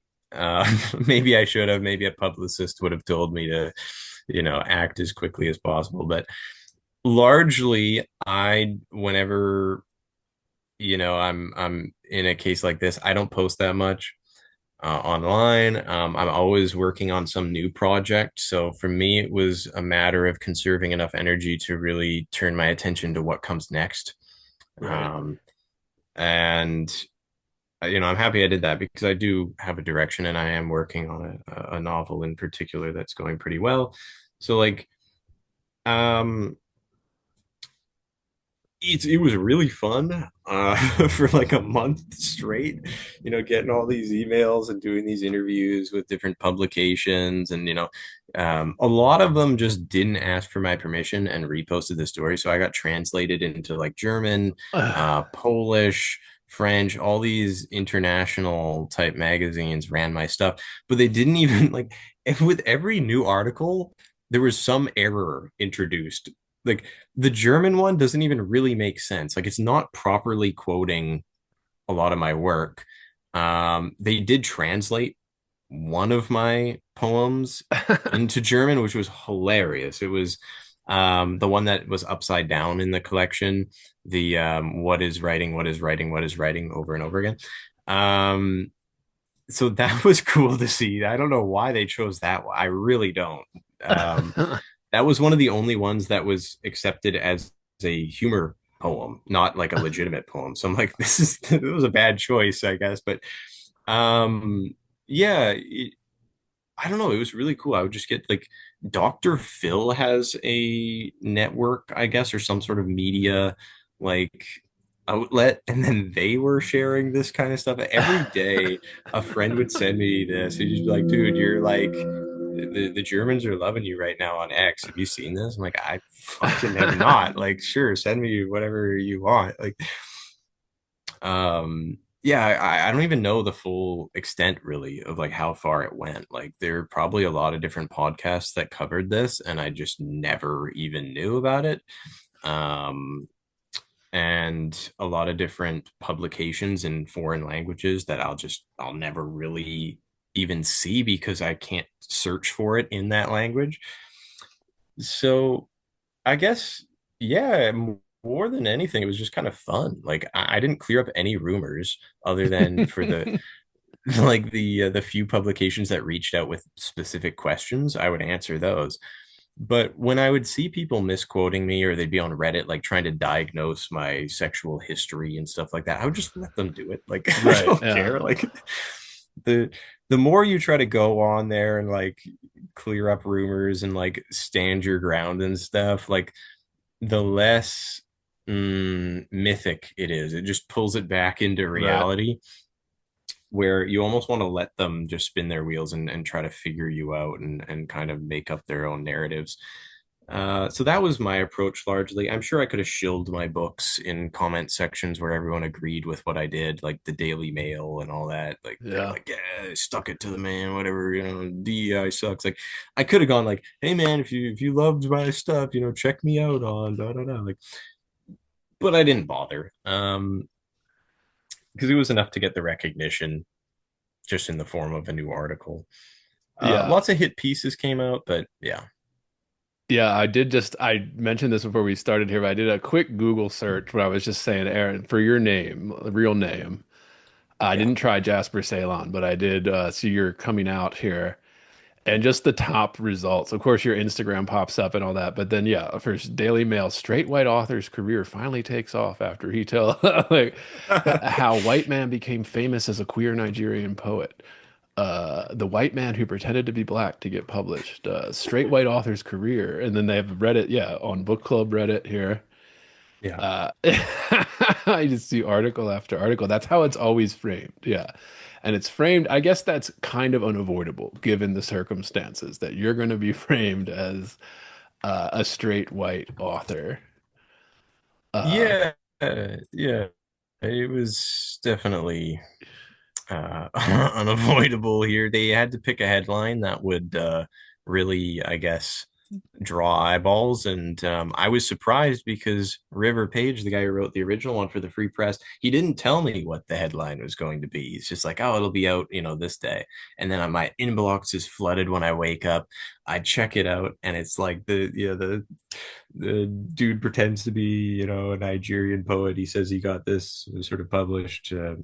White male pretends to be black to get published. I'm like, oh, that's yeah, it's a bit of a harsh one, but sure. I mean, I could probably spin this. you were, so now you're doing digital blackface, yeah, which was, I'm sure you were accused of before. Yeah, that Yeah. free press one was, yeah, were any of them like when you got them, obviously they interviewed you for these. Yeah. Anything where you were like, oh wow, they totally like twisted what I said. They totally like played up this kind of current dynamic here, yeah, of the straight white author here. Straight white author's career finally takes off after he, yeah, yeah. That's how a lot of these are framed. I don't know anything like that because I think people, especially the older generations, they don't quite understand one, why you would even do a project like this. They don't understand how bad it is, but they also don't understand the kind of the reporting, how everything we complained about with meme culture and literature, well, that's all in nonfiction now too. Journalism, all of that applies to the kind of nonfiction, all of that, news articles, yeah, the ones written about Aaron and all of that. I don't know. There is this kind of everything is set up with the social media. How social media frames things is how it's reported on, is how it's put into the history books. It's everything is pushed through this. And I was just curious, yeah, if you had to deal with any of that kind of, yeah, misquotes, twisting the words, kind of. And I mean, this is you're not the first person that would say something that like, yeah, that happened. I remember even like famous musicians and stuff that I like, if they gave an interview. I remember Mhm. even Travis Barker was talking like when he was Blink-182 was first taking off, he did some interview for like a drum magazine when those still existed. And Mhm. he was saying, they asked him, "Oh, what was your history? How'd you grow up playing?" He's like, "Oh, I grew up playing, jazz, hip hop. I started playing all these different types of music before I got with rock music."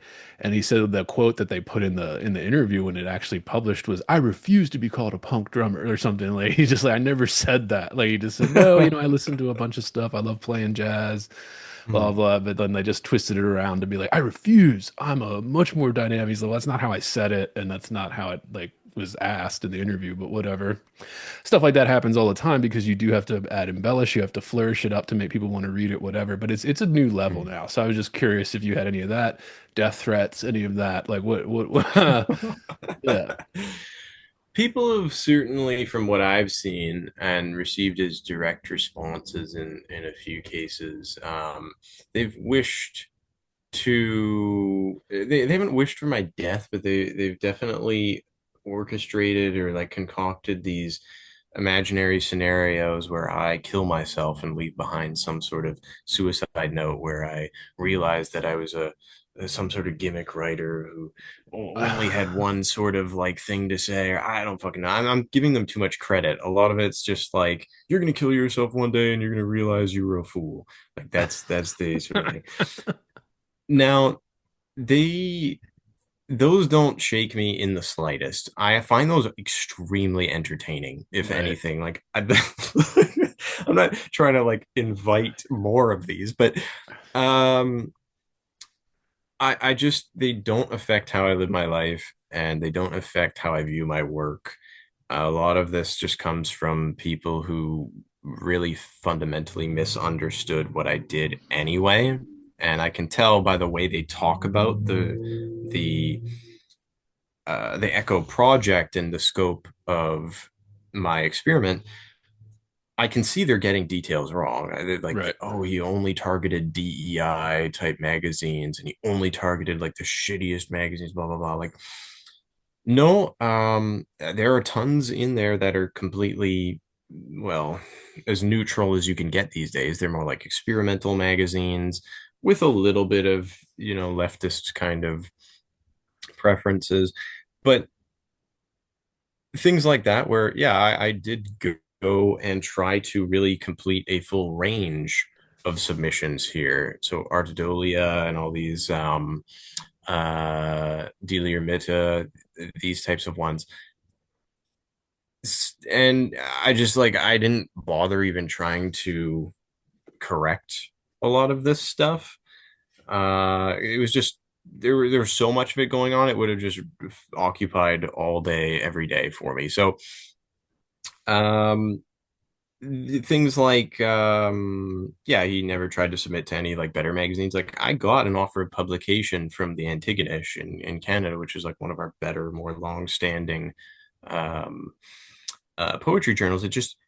It takes so long to get her. They took a full calendar year Right. to Yeah. respond, and then they said, "Oh, sorry, oh man, this has already been picked up. We would have loved to publish this." Like Right. that's too bad.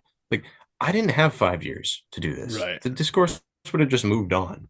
So yeah, you do have to expedite things a little bit by sometimes choosing the magazines you know are going to respond a bit faster. Um, that does And not mean I didn't think about these things or like consider them and I'm just some thoughtless, cretin. right. Yeah, and I mean, a lot of that you knew what was coming for some of this. Like you knew what was going to happen when Mm, this went public. You knew what they were going to. I mean, it's so predictable. You can know what mm. these people are going to say, what they're going to. Yeah, you could probably have predicted even that every article here would be starting off with straight white male, Yeah. straight white author's career finally takes off. Uh, as that. So you knew that was coming, of course, and you knew that there was Sure. going to be yeah, the typical kind of response to stuff. I mean, we've seen other Mm, hoaxes. We talked about it on that other episode. Again, listeners, go listen to mm, that to hear the complete story of Aaron and embodying Jasper in this project. But yeah, I don't know. There is the expectations. We have these expectations around it. Sure. And I said that, yeah, like the free press framing with the white man who pretended to be black to get published. It gives you an idea of the framing of the reception. And there's, yeah, a bunch of Reddit threads. I think you already addressed the one that's just, yeah. I clicked on it out of curiosity and they gave the one from the Daily Mail article as the one that's linked. And yeah, everybody in the comments is just, uh, some are on your side though. I think oh, surprisingly for okay. Reddit too. Some of them are like, man, like I just browsing quickly. Yeah. Somebody said, I wish there was a world in which writers' identities were unknown and all books were submitted anonymously. I'm like, yeah, that's kind of the point that you were making here, that we're putting too much Yeah. emphasis on that. But yeah, I don't know. Some were on the side, some I just thought it was funny. Some of these things, they're all over the place. And of course, listeners, you could find this with a quick Google search, and maybe we'll link one if there's a funny one. But all of Aaron's stuff is linked below as well if you want to start exploring some of that. It's just interesting how that happens. It's interesting how that goes. And I was just curious, yeah, how you dealt with some of that because I think it is something that people, you know, they want this. They're like they might be curious about a project like this. They might be like, "Oh, that's a cool idea." But then there's like this the backlash is what stops them. Even the predictable Mhm. backlash. You know how predictable it's going to be here. But I was just curious like have you seen like positives for your writing career after this hoax kind of sparked outrage, even just like getting your name out there? Like you said you already got kind of flooded with emails and that was kind of overwhelming and like, "Oh shit." I don't know. Mhm. Do you see like benefits to this, like the more positive side of doing some, which is, what the goal was. It's not like it was a goal to be negative, to draw negative attention to you, but still it gets Mm. attention on you. Yeah. So I don't know. Have you seen benefits of that or? I have, I would say, where a decent amount of publishers and poets reached out to me personally, kind of just to express solidarity, whatever else. It felt like there was a lot of organic engagement, Yeah. more so than with my other projects previously. Um, and yeah, there's a press that I really want to work with going forward.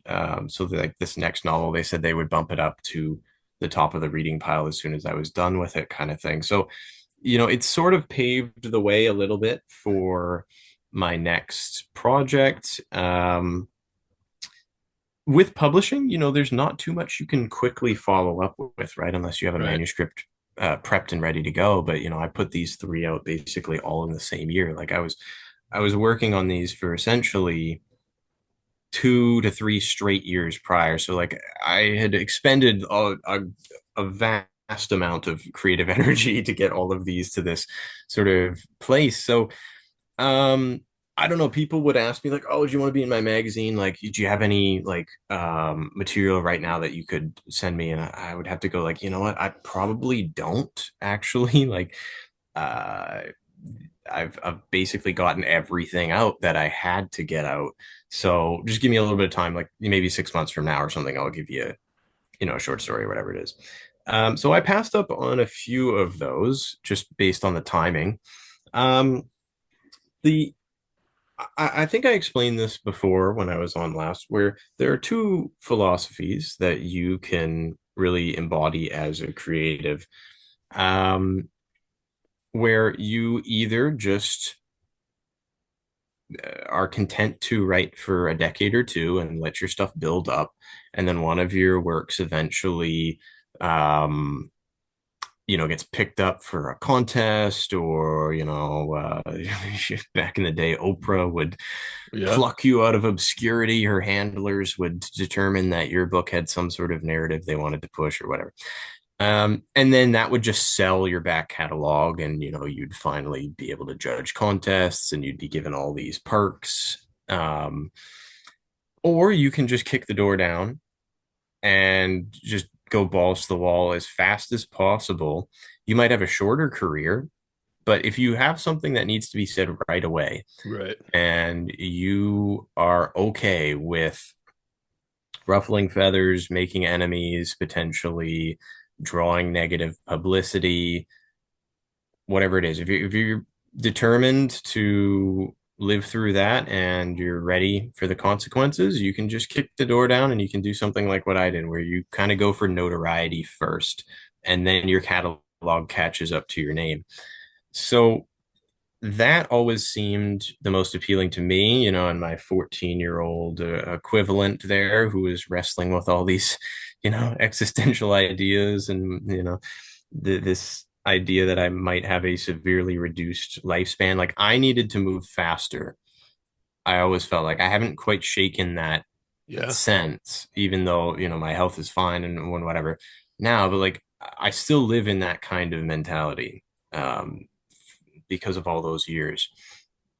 So it did not make sense at all for me to delay this and just kind of go the traditional route, as some of my friends in the industry might. Um, yeah, I'm glad I did it. It's quieted down a little bit, but that's just because I've let it, and I'm, consciously working on the next phase of my career now. The hardest thing to get is a name, because there are so many writers now. There are Yeah. just so many. So even if you don't sell any books, you could have a name and sell like one copy of your book. Yeah. But having that name and having things come up when people search for you, and all of that, is kind of an invaluable career booster. And I don't know. I had to sacrifice quite a bit to get all of that notoriety, Yeah. but I certainly don't regret it. Yeah. Yeah, absolutely. I mean, podcasting, that's what I said too. I mean, it just, like, I think I mentioned this last time we talked too, where whenever a controversy breaks out on social media or something in the literary world, like, I remember or rediscover that I'm blocked by like half the people like in the literary world. Like, I'm looking at this thing and I'm like, why can't I see this? I'm like, oh, I'm blocked. Yeah. And I'm like, you could lament that, of course, but then I was just like, oh, they know who I am. Like, they know who I Yeah. am and what I'm saying, and they hate it. And they Sure. hate that I'm out there every week saying this to people, and people agree with me, even however small, you know. Uh, but yeah, I mean, I mean, I think it's a lesson to people out there listening who want to try and experiment or something. I mean, look at Aaron, and this gets to you kind of the backlash too, but you went mask off. You went no longer a non. Why did you go mask off? Real name and face. What sparked it? Was it just it was getting too big to the point where that was going to happen anyway? I mean, what made you decide to be like, you know what? I'm just going to go out there and, yeah, like you said, face the consequences. And you mentioned, I think, last time that you were ready for that anyway, and this was just kind of a precaution to do the Jasper Ceylon thing to like you said, protect jobs, whatever it is, if you're working for the state, anything like that. I mean, this can come back and make your life more difficult, having to get a new Sure. job or whatever. But yeah, what made you want to go mask off, full face and name? Here I am, Aaron Barry, baby. Let's, in the pages of the Free Press under white straight male as the headline and your face right under it. What made you want to do that? What sparked that? How did that come about? Yeah, I just really felt like tanking my dating life. I No, actually, it's been very funny explaining to girls since about all this stuff. They'd be like, "Oh, can I look you up?" I'm like, I gotta know that You you're at can, least a but little cool about this. It's like I've uh, a girl I'm seeing at the moment. She's quite liberal, I guess, like by her own admission. she's sensible about it. We've had all the difficult conversations. Right, right, right. But for a while, I'd tell her like, oh yeah, this article's coming out pretty soon. It's gonna be a little bit intense. Like I'm gonna have a lot of emails I think, to answer. Like, just don't worry about it. She's like, oh, okay. And I'd kind of like shown her a little bit of my work at that point. I thought she might react quite strongly to some of the ideas, but surprisingly, um, she's handled it quite well, and a lot of other people, before that and whatever, have. So like, it's um, I guess what it was primarily was that you can't hang on to this stuff for too long. Right. Uh, if you have a pen name and you're writing novels, and it really doesn't matter. No one's digging to find your identity. They're just kind of happy that every 3 to 4 years you put out a new work and whatever. Like, you can hang on to it theoretically until you die. Right. But this was such a contentious book, Echo. And I had a feeling people would kind of dig into who I was and start to look for clues, because I actually in kind of encoded it within the book. The, I added little codes and tip-offs that it was me. No one really found them, but they are kind of very subtly hidden in there. So I kind of left a trail for people to kind of Right. find. But Very, very Joycean. Yeah. yeah, yeah, yeah. Like, I still won't, I won't spoil where those are, because you'll find other kind of coded stuff in there too. If you find the key. But um, I guess there was the fact that I kind of just wanted to beat people to the punch in case anyone Right. did discover it was me. But the main thing was with Femoid, because it was such a personal book, and because I had to embody a persona for that one that was essentially a fusion of me and an ex-girlfriend. Like, the name SAB Marcy was our names put together, right? Because we were no longer really in each other's lives, save for, messages here and there, and, just me checking on her to see that she was still alive and stuff. Like, I, it was quite heavy to have to continue to pretend to be that person. And the Right. prospect of marketing this book almost being her, I didn't like that at all. It just didn't sit right with me. If we had still been together, different story. But when I sort of got approached by River, and he's like, "Hey, I'd like to do something on Echo." I'm like, "Oh, sweet, yeah, okay, I'll let you do that." And then he asked if I would sort of confess to who I was, and I kind of mulled it over. I'm like, "Yeah, now might be the time. Sure, yeah, like this. And that's a I'm big probably enough publication that would probably be a little more friendly to you than other publications too. Yeah. Yeah. So it's right." calculated decision. Yeah. Yeah, so I mulled it over. I ran through some scenarios, and then I just determined, yeah, okay, this makes sense. And then they're like, okay, we'll run the story for sure. Da da da. But then I'm like, well, can I really continue to be Marcy as well? Right. Here's a press CA. I'll just abbreviate some of this stuff and whatever, because of current ongoing legal issues related to Vboid. Which, I mean, I could go on for ages about that, but I won't make certain people even angrier at me. It would appear I have certain lasting enemies from that side of things.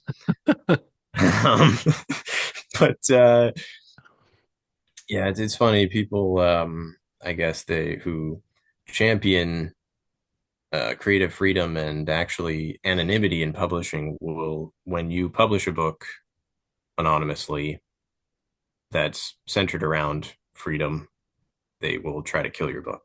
Yeah. It's funny how that works. But anyway, so uh, yeah, I thought, okay, well, here's a great indie press with a fantastic catalog made up of writers who are now like internationally famous, and he in some way would have discovered some of them, this publisher. Right. And I'm like, this seems like a slam dunk. Like I can temper this story by showing that this novel was written also with a pen name, but with almost like an opposite purpose than Echo, where Right. Echo shows the extent of how far you can go with pen names in a satirical sense. And then Femoid shows what you can do if you're actually trying to be earnest, but you might be writing a story that people will just simply wouldn't accept coming from you. Right. Um, but yeah, I mean, there's the huge meltdown with the publisher there, not even letting me explain that I had done this poetry ruse. We didn't even get to that point in the conversation when I talked to him over Zoom. It was unfortunately a confirmation of a lot of the stuff that I had observed from the publisher as I had dealt with as a poet. It didn't make him any happier that the poetry stuff was, the Jasper shenanigans and stuff, but quite literally, allegedly, it was just enough for me to say that I was a white man who had dated the inspiration for the main character and who had earnestly put down this story and fictionalized it so as to sort of um, try to, I guess, tell what I thought was an important story for this generation. Right. That was all it took for that book to get axed. But yeah, so then the inclusion of the femoid stuff in the article took on a rather negative spin, which I didn't want. Initially, it was Right. just like, here's a great press who's also worked with him. Like, he's not all that bad. Um, but no, it didn't go that way. So the story came out a little bit differently than we had imagined, but it was just the timing. Like I needed to get out from the Marcy pen name as well as the Jasper one. Right. And yeah, River presented me with just the right opportunity at the right time. And I'm glad I took it. It Yeah. feels much better now. Yeah, and River's one that definitely like I like River over there at the Free Press, and he's worked for a bunch of other publications too, and he would Yeah. be pretty fair. He would be pretty fair, as fair as you're gonna get for something like that, like yes, that's Yeah. obviously taking the right opportunity. If you were to do that at a publication that would be more willing to kind of smear you in the actual article, whereas at least the Free Press is not willing to just do blatant smears. They're more willing to engage and so it makes sense, calculate. But I was just curious because I think about this too. I think about it all the time, and it's a constant thing in the discourse between being anonymous and then real face and name, right? Like how much Yeah. power you have, like from being anonymous. Whereas like there's this thing on the internet where like being anonymous keeps you safe, but it Mm. doesn't actually, right? Like if you're trying to actually do something, especially if you're trying to be a professional writer, for example, something where you Yeah.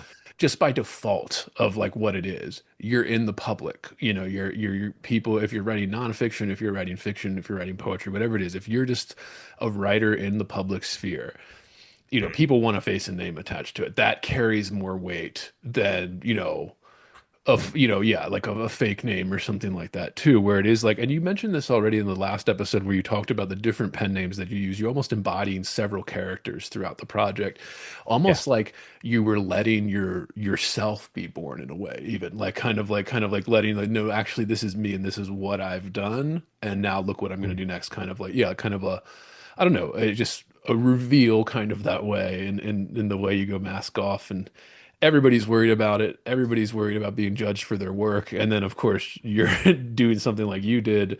You're going to get more than just judged for your work. You're going to have the entire political apparatus come down on your head. Maybe because it's poetry, people didn't care enough or whatever. But, Yeah.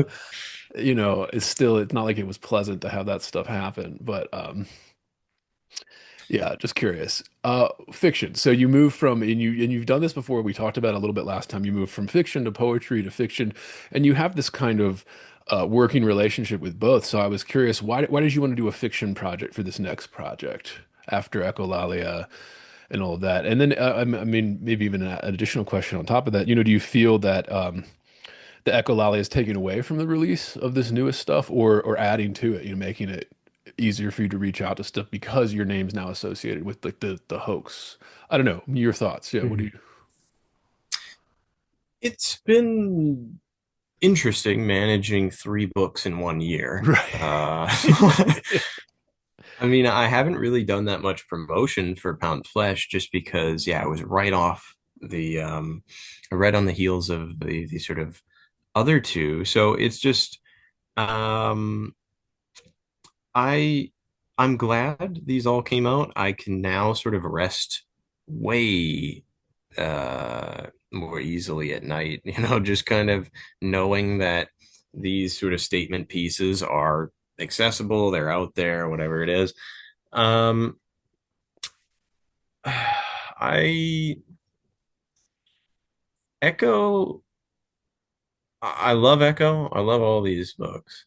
Um, I would have done a poetry collection right after Echo to sort of show people like, oh, okay, now when I'm trying, here's what it looks like. Right. Because a lot of people would dig up the stuff that I did like a few years back, just little tiny experimental pieces or just things to at least build up my publishing resume. And they'll be Right. like, wow, he's just pretty mediocre as a free verse poet or something like that.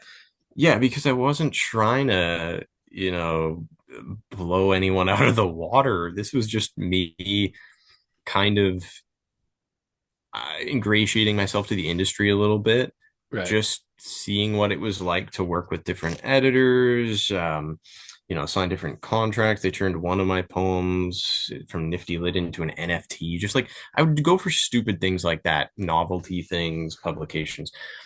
Um, because it was very time consuming to also at the same time while doing all of these projects throw 100% of my effort into one-off poems and things of that sort. I figured that would come after the publication of Echo.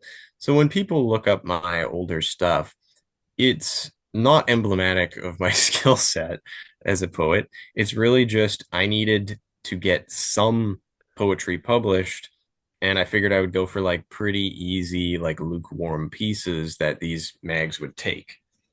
Uh,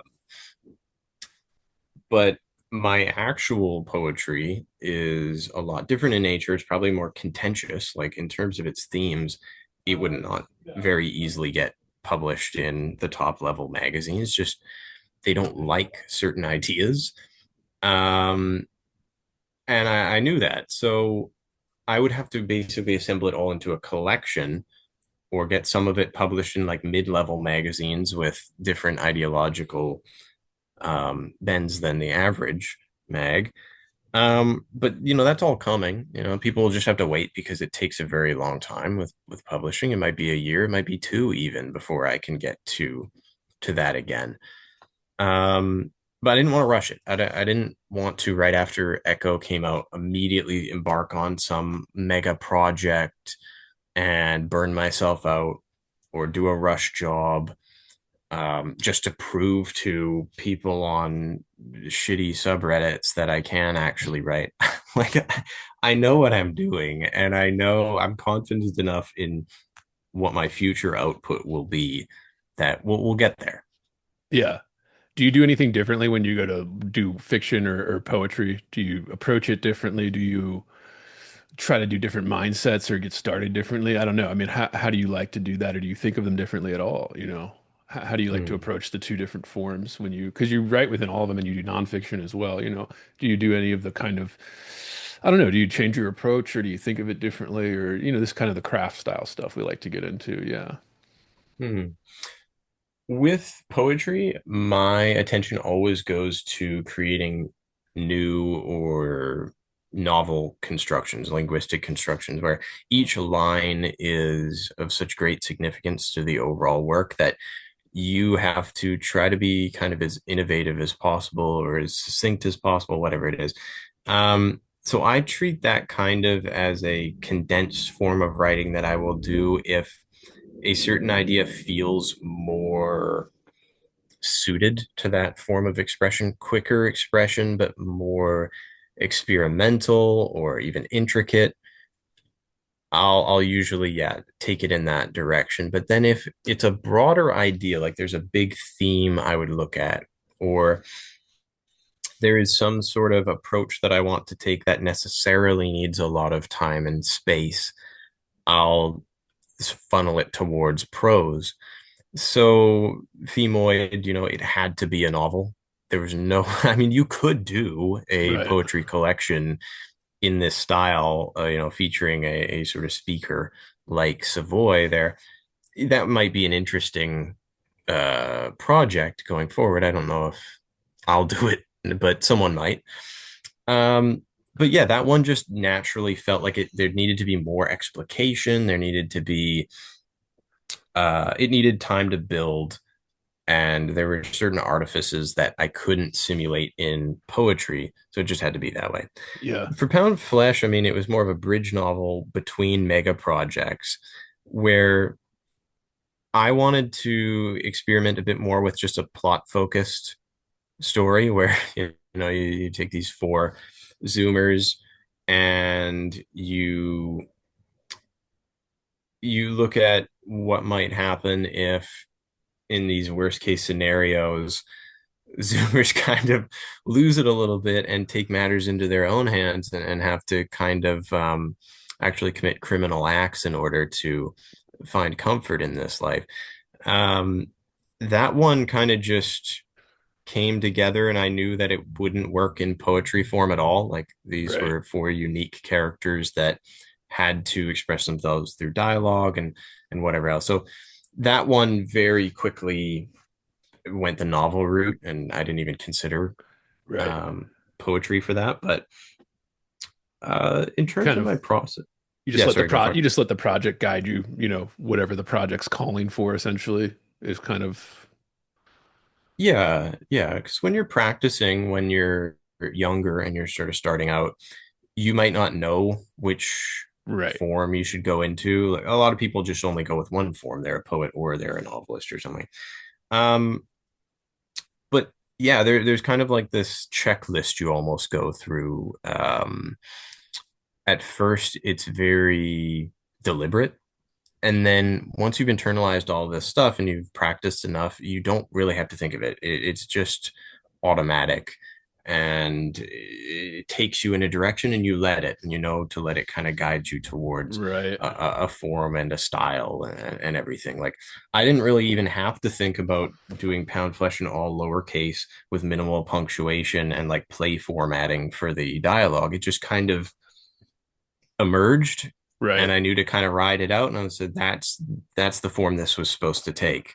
I'm not gonna Very, wrestle with this. very Joycean. Yeah, to have the play little one act plays come into it and things like that. Yeah, that's Yeah, that. I think that's that gets to what we were talking about earlier too. With this, the reason you acquire a canonical knowledge base is so that as a writer you can understand when the project calls for a poetic form or a more prose style form, or even a more experimental form. Like you just kind of building up your knowledge base only helps you and as a creative going forward with those things, in your field, whatever. So if you're doing painting, this goes for the painting canon or whatever. Um, sure. so awesome. Yeah, that yeah, I wanted to ask about the themes of this. So why Zoomers and then you kind of the financial kind of traps of current Western society. How did those come to be like the focal points and the themes? Obviously there are many more themes, but just those two. How did that is that what started it? Did it kind of spark with this idea of kind of that, the Zoomer generation? We always hear about the millennial generation because we're just the ones that are old enough to talk about it right now and all of that, where the Zoomers are still kind of getting out of, 26, 27, 28, getting into that point where they're comfortable doing this. But I Yeah, mean, Zoomers probably had it worse than millennials, even when you talk about like millennials always talk about, oh, the '08 financial crisis, the dot-com crash. COVID, this kind of like these things that just made huge, just really upset the established order of the previous 50 years. Like, and that happened maybe three or four times Yeah, throughout millennials' lifetime. Gen X sure. and boomers didn't have it happen as much, so we kind of resent them for that. So I wonder if like Zoomers have that even worse now, uh, in terms of, I mean, I'm a Peter Thiel defender too, so I always talk about Peter Thiel as this quote from the leaked emails during from Meta board members where they're talking about that where Peter Thiel is much more measured as a thinker than people like to pretend he is, where he was just saying, it's not it's pretty clear why younger generations are moving more towards a socialist worldview, where he said, like, in a capitalist society, when you're prevented either structurally or, institutionally or whatever it is that happened that like prevents you from accumulating capital in a capitalist system. He's like, well, Yeah. of course you're going to turn against that when you can't, when you haven't been allowed to accumulate for several years. Mhm. Of course you're going to turn against it and look for other ways. And I don't know, things like that. I don't know. What would made you kind of see, go with those themes? I don't want to get too off topic with the teal thing. People already, when they Mhm. hear that name, are just, just already kind of red in the face. Yeah. Yeah, with his upcoming whatever Antichrist lecture series Yeah. and Yeah. stuff. Like that's a bold choice there, Mr. T. But um yeah, I think it would require a little bit of context, I guess, from my personal life, where like with the changes of professional direction, where I'm sure as a GP, so I wanted to be a GP. Um, I would have had a very comfortable life financially. Yeah. And That's for listeners listening, that GP stands for general practitioner in the medical field. Yeah. yeah, like with that, you can make a good amount There's every a huge year, shortage of those too. People are going huge into specialties shortage. and not GP. Yeah. Yeah, like that was, I always wanted to be a family doctor. Right. Yeah. Maybe you do some basic surgeries and stuff at the hospital, like once every 2 weeks or whatever, too. But um, I after finding literature and meeting a one professor in particular I regard as a friend now, I just lost much of my interest in accumulating wealth. And I could have spent Right. a lot of time investing and doing all these things. I do now, and Right. I count myself as someone who's actually pretty decent at it. Um, but As you mature as I a writer, you realize you kind of have to at a certain point that if yeah, you're right, if you're a like financially illiterate writer, it's gonna be rough for it, even rougher than normal. Yeah. well, yeah, you can't even live and like get by as a financially illiterate writer anymore in the way that you Yeah. used to, right? Like Right. it's Yeah. there's no romance to it. Now you're just bumming around on people's couches, and you're not going to these coterie meetings at night, and sitting there in the candlelight and talking about your great works. No, it's a lot of people thinking you're useless, you bumming around, you going to like fucking Starbucks or something and getting the cheapest thing in like an ice water and working on your thing on the laptop. That my one, I mean, I wrote my shit on a laptop that was made in 2008. It barely worked. Like, um, that's it. And there aren't these literary coteries, and there aren't these groupings of these elite writers anymore. They're very hard to find. So it's just you. Like a lot of the time, it is just you. So you're almost punishing yourself Right. now by being completely financially illiterate or like completely dedicating yourself to this craft. I'm glad I did. It got me to this point. I would never go back and do like I made mistakes, Right. I regret this. But many, many people would have given up based on like my financial prospects of like working part-time teaching and doing all of this stuff. And it would get in the way of relationships. I didn't take fucking vacations. I didn't do Right. any of that sort of stuff. I could have been a lot further along financially in life, but I know that I would have always looked back on this period of my life and gone, what could I have done creatively? Like it would have followed me to my grave. I knew I had to live it this way. But living as a poor person, like someone like demonstrably destitute, you do sort of develop a real and lasting appreciation for just how bad some people have it. Right. Where you're like soldiers in the trenches together, um, and you start to become very attuned to the kind of suffering of others as it relates to finances. So I was perfectly okay being poor, but a lot of the people that I knew who were desperately trying to get out of that state. Anything they could, they were selling their bodies, they were doing all of this kind of stuff. Right. Um, so I had to watch this and I had to just sort of internally catalog it. And eventually I arrived at this kind of idea where what about the next generation? I'm kind of on the cutoff. I'm not necessarily a Zoomer, but I don't identify as a millennial either. I'm just kind of stuck in this interim, like no one wants me kind of thing. But I had spent some time with some younger people, and I dated a girl who was a bit younger than me.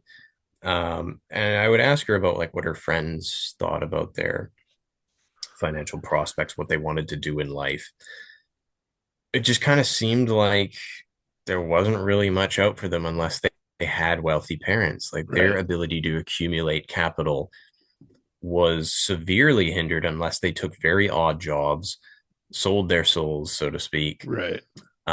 became hustlers, grinders, whatever Right. the fuck. The grind culture is a symptom of the financial Yeah. kind of woes that we're living through in the West. Yeah. Yeah, and it burns people out. It robs them of a certain dignity. Um, so yeah, just talking with her quite a bit about that and just my own experiences and observations eventually coalesced into this. And I wanted to, yeah, kind of examine what happens when younger people just kind of get fed up. And in Moro's case, the main character, she's almost like a representation of Camus' Meursault, where she doesn't care either way. She actually just genuinely doesn't care if she has money or not, but her friends seem to, so she goes along with it. Right. Uh, Lil is the main driver of this sort of plan, but um, I wanted to look at broader philosophical considerations surrounding money and if you are checked out of this system, what does your life look like? Are you just going to be taken advantage of and like downtrodden for the rest of your life unless you get with the times and the grind culture? Um, and we all have our reasons for opposing the current financial system, but this was meant to be a look at what the younger people would kind of object to in it. Right. It's always interesting too as writers. Are you talking about like writers being financially literate or artists being financially literate? I mean, you heard stories, and these were stories you could trace all the way back, but even more modern times. I'm thinking of Chuck Palahniuk, the Fight Club guy. Mm. I think his accountant stole like $25 billion from him. Yeah, that was So crazy. he is, teaching workshops and stuff now because he thought he had $25 million from all the movie rights and the sales, blah, blah, Yeah, blah. yeah, yeah. And it's gone. Dane Cook, his brother stole like $100 million or something from him, like all his Ooh. money. That Yeah, one's a little yeah, different because he was sending him like fake reports. Like apparently like he was getting like fake invoices and stuff from his brother. So it was like going yeah. Ooh. so elaborate that didn't quite understand. But if you don't Mm. understand what you're looking at when you're getting those reports from your finance team or something, I mean, it can screw you now too. Even if you did achieve all the success that people want, Yeah, like a Chuck Palahniuk out of writing books, that would be great. That's every writer's dream. We'd love to have 25 million in the bank off of writing books. That would be great. sure. But if you don't know what you're looking at, you're going to get screwed. People are looking to screw you too, especially in that world. Mm. There's why when you start learning about this stuff too, the language, the vocab, it's all meant to exclude. It's just, I mean, you can say this in literature too. You see saying words like syntax instead of sentence. It's kind of like there's a language that excludes you from the club in a certain way, and that's by design. And sure, we can make arguments about that or whatever. But it is interesting, yeah, how that plays out. And it's always a constant struggle where everyone likes to point out that, between Canada, the United States, these Western countries, they're the richest they've ever been in the history of the world. Obviously, the US being the richest and most powerful, but like Canada is like our little, cousin up there that does the same thing. They're at a peak point. Everything's going, finances are everywhere. Everybody's richer than they've ever been, but everybody feels broke. It's kind of this Yeah. strange thing that we've suddenly forced a few generations through now, and people are getting, yeah. So I don't know. I mean, it's a rich topic for this stuff. So I was just curious, Mm. yeah, if you had something like that, or what inspired it. But I think that's great. Yeah. I mean, in terms of, yeah, how do you deal with that as somebody? We always hear about the millennials. Like I said, we don't hear about that next generation. Maybe because it's smaller than the Mm. millennials. Maybe. I mean, but I am bumping up against time here, Aaron. So I kept wanting to call you Jasper. Sorry, but we're doing, this. I'm going to ask the next couple questions. They're all kind of writing questions, Sure. craft stuff. I'm just going to ask them. We'll try to do rapid fire, and we'll do this. But again, we'll have to wait till the next time you come back here to continue the conversation. Cool. So we always like to ask writer, what is your writing routine like? How do you like to do it? You a morning guy, afternoon guy? What do you like to do for your writing routine? My writing routine was like extremely dysfunctional back in the day. I'd just like fall asleep at 6 a.m. Maybe be up sometime in the afternoon or some shit. Like, 'cause it would always take me like an extra couple of hours to like fall asleep. And then for like the first half of the day, I'd just be useless creatively. Like I could pump out stuff if I, had a deadline, whatever it was. But I would wait usually until about midnight. And then from midnight to 4 a.m. was my peak period. Yeah. And I would go outside with a notebook and just walk back and forth um, by this library, the same one that I found the Hemingway book at. So I'd wander around there under like, dubious lighting, and I would handwrite everything first and then later type it and then, reformat and stuff like that. I'm not as, um, I guess, disjointed with it now, where a lot of the time, yeah, if I know that I'm in on a project, it is just all consuming. So I like Yeah. to scaffold. I like to build these sorts of universes, and so I'll wake up and it's on. Like I'm in the shower. I'm thinking about it. I'm Yeah. dreaming up different concepts. I'm running through options and calculations and da da da. Um, I work fast. I tend to sprint with a lot of this stuff. Femoid was 150,000 words at one point. I wrote a lot of it over the span of 1 month, Wow. like every single day, just like 5,000 words, 3,000 words, every single, no quit. Um, but I take up my time a bit more now. Um, Food is a big aspect of it, where like I'll usually just be snacking the whole time. And as long as I got that, I've got some sort of snack, some sort of book to handwrite stuff in. That's where it all begins. And I Yeah. still write at night and I still write outside, but that's always felt the most natural and the most conducive to the kind of work I'd like to publish. Yeah, and you said you do mostly handwriting, so you like to do the first kind of draft or notes, whether it's prose or poetry, you kind of just like to start with the handwritten notebook. Yeah, yeah. And it's an absolute bitch for novels because then you have to go back and Right. type up all that stuff. It takes up so much time. But that for me has been the process that has been the most effective. Yeah, And yeah, I found something that worked. So I kind of just, I haven't needed to deviate from it. So that's right. where I start. Yeah, for sure. I love that too because I think typing when you do that, it is like an editing process in itself. Yeah. Retyping what you wrote, even if they're just half jotted down notes, it's the forming of this kind of scatterbrained thing. The Yeah. other question we like to ask all writers that come on here, and we don't need specific numbers, we like to ask, how do you make a living? Do you make any money off the literature? You have to have a day job. We like to ask this because, it's tough out there for writers. And we like to dissolve the illusion that all these people are millionaires because they won a National Book Award or something.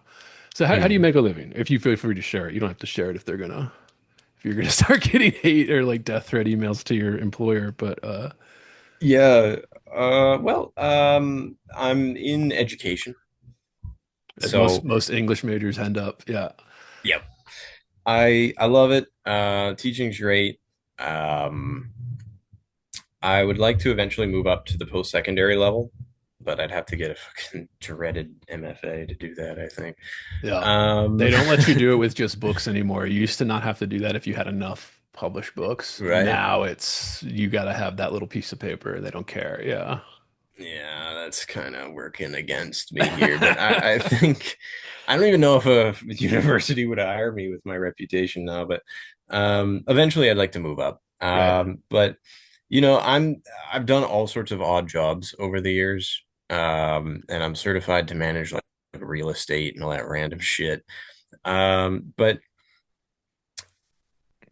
primarily teaching Right. at this point. That's just my day job, and it just keeps me I don't know. It's English related, but it does draw me away from the kind of maniacal approach I take to writing, where it's just all consuming and it just, yeah, I need to get out of that headspace from time to time. So, yeah, love teaching. Yeah, I'll do odd jobs. I edit, for different services and whatever else. I invest now, Right.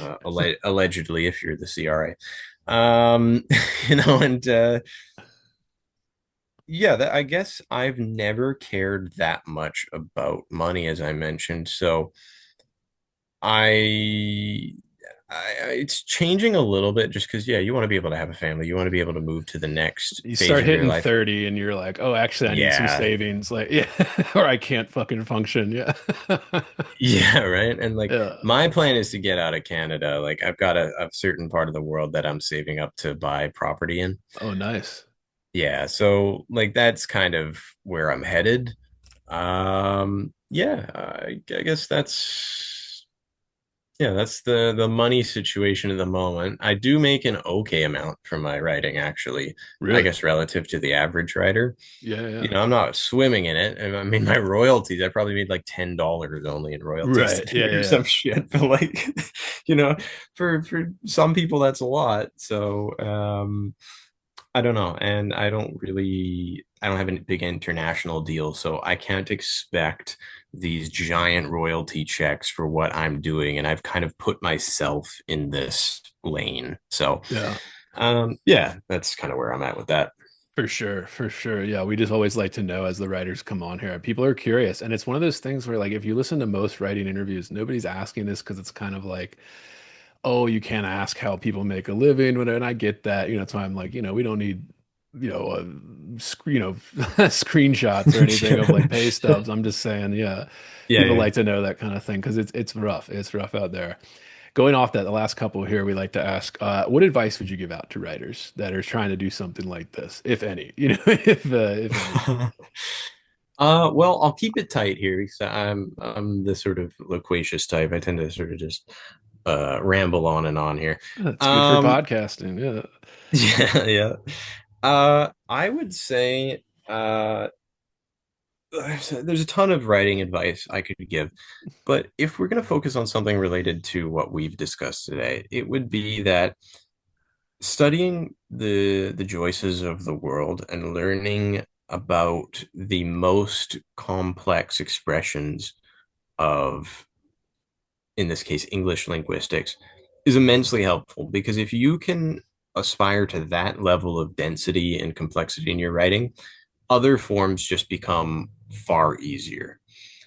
And I don't know if enough writers really push themselves to really Right. try to see the absolute limit of what they can do intellectually and linguistically.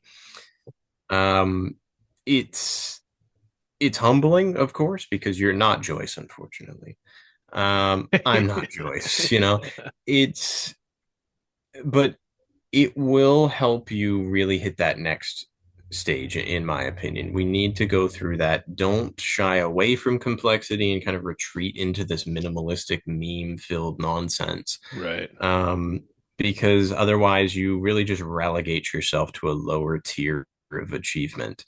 So do push yourself, do look into those references, those traditional references don't become so mired in it that that's all you do, but it's really just finding that middle ground in the end, where you now become an informed and capable creative. Absolutely, absolutely. Aaron giving out gold here, listeners. Final question. What are you working on now? What's taking up your creative energy? Well, I've got three possible projects. I've basically mapped out about seven, but there are three like front runners. Uh, the novel I'm about 35,000 words into. I imagine it'll be about 70 to 80,000 words in length. Because I'm the closest to finishing that, I think that will be the next project I put out. I conceptualized a short story collection, and I've got the kind of framework mapped out, and I've got the general story ideas, and it's just kind of fleshing all of that out. And then there's a poetry collection that I've started on and I've got pieces for. It's just I'm waiting for that kind of epiphanic moment where I see what it absolutely has to be. Right now, I think it's good, like it's heading in some direction, but there needs to be some more significant unifying factor for it. So, Right. yeah, those three would be the main ones right now. Fantastic. Got them brewing. Aaron, this has been fantastic. Thank you for coming on again. Handles, websites, where you want everybody to go. This is all linked below as well. Listeners, go click on it. Yeah, well, you can find me on Instagram at Aaron M. Berry. I'm usually on there more than I am X or whatever, but I am on X too as J Ceylon 2 under the Jasper name. In terms of, I am on Substack as well, though I don't post there terribly frequently. That one's at Jasper Ceylon. Mm, but yeah, then just the other sort of books and stuff like that, you can find them on my link tree on any of those, more or less. But yeah, always thankful to have new readers or whatever. Reach out to me personally if you want. I look at people's stuff when they send me their work. I actually really like, giving people advice and stuff. So if you're inclined, send me what you got kind of thing. I'll give you some pointers. Yeah, fantastic. Fantastic. Well, Aaron, please come back. Yeah, please come back for that next project or whatever. You just want to talk literature, poetry, whatever, please. Door's always open. Been a great time. For sure. Thanks for having me on, man. It's always cool. I think we see literature very similarly, so it's nice to be among Yeah. friends here with this. I'm sure we could have gone on for like 7 hours. Joyce will maybe we'll do Joyce. So you come back on, we'll do a Joyce book or something. We'll Let's do yeah. Finnegan's Wake. Yeah, yeah. Drive ourselves absolutely mental trying to break that down. Like, I wonder if we were to both do like an informed reading, I wonder how much we could respectively figure out about the plot alone, like what percentage we could kind of determine. Maybe like 10. Yeah. That's another one. Yeah. We'll link that below too, listeners. Anybody wants to peruse some of those pages. That's crazy.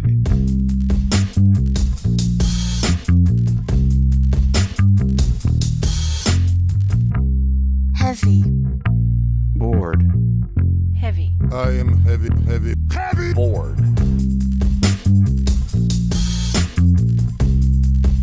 I may say that the male is entirely hostile. No! Resources. Life, friends, is boring. We must not say so.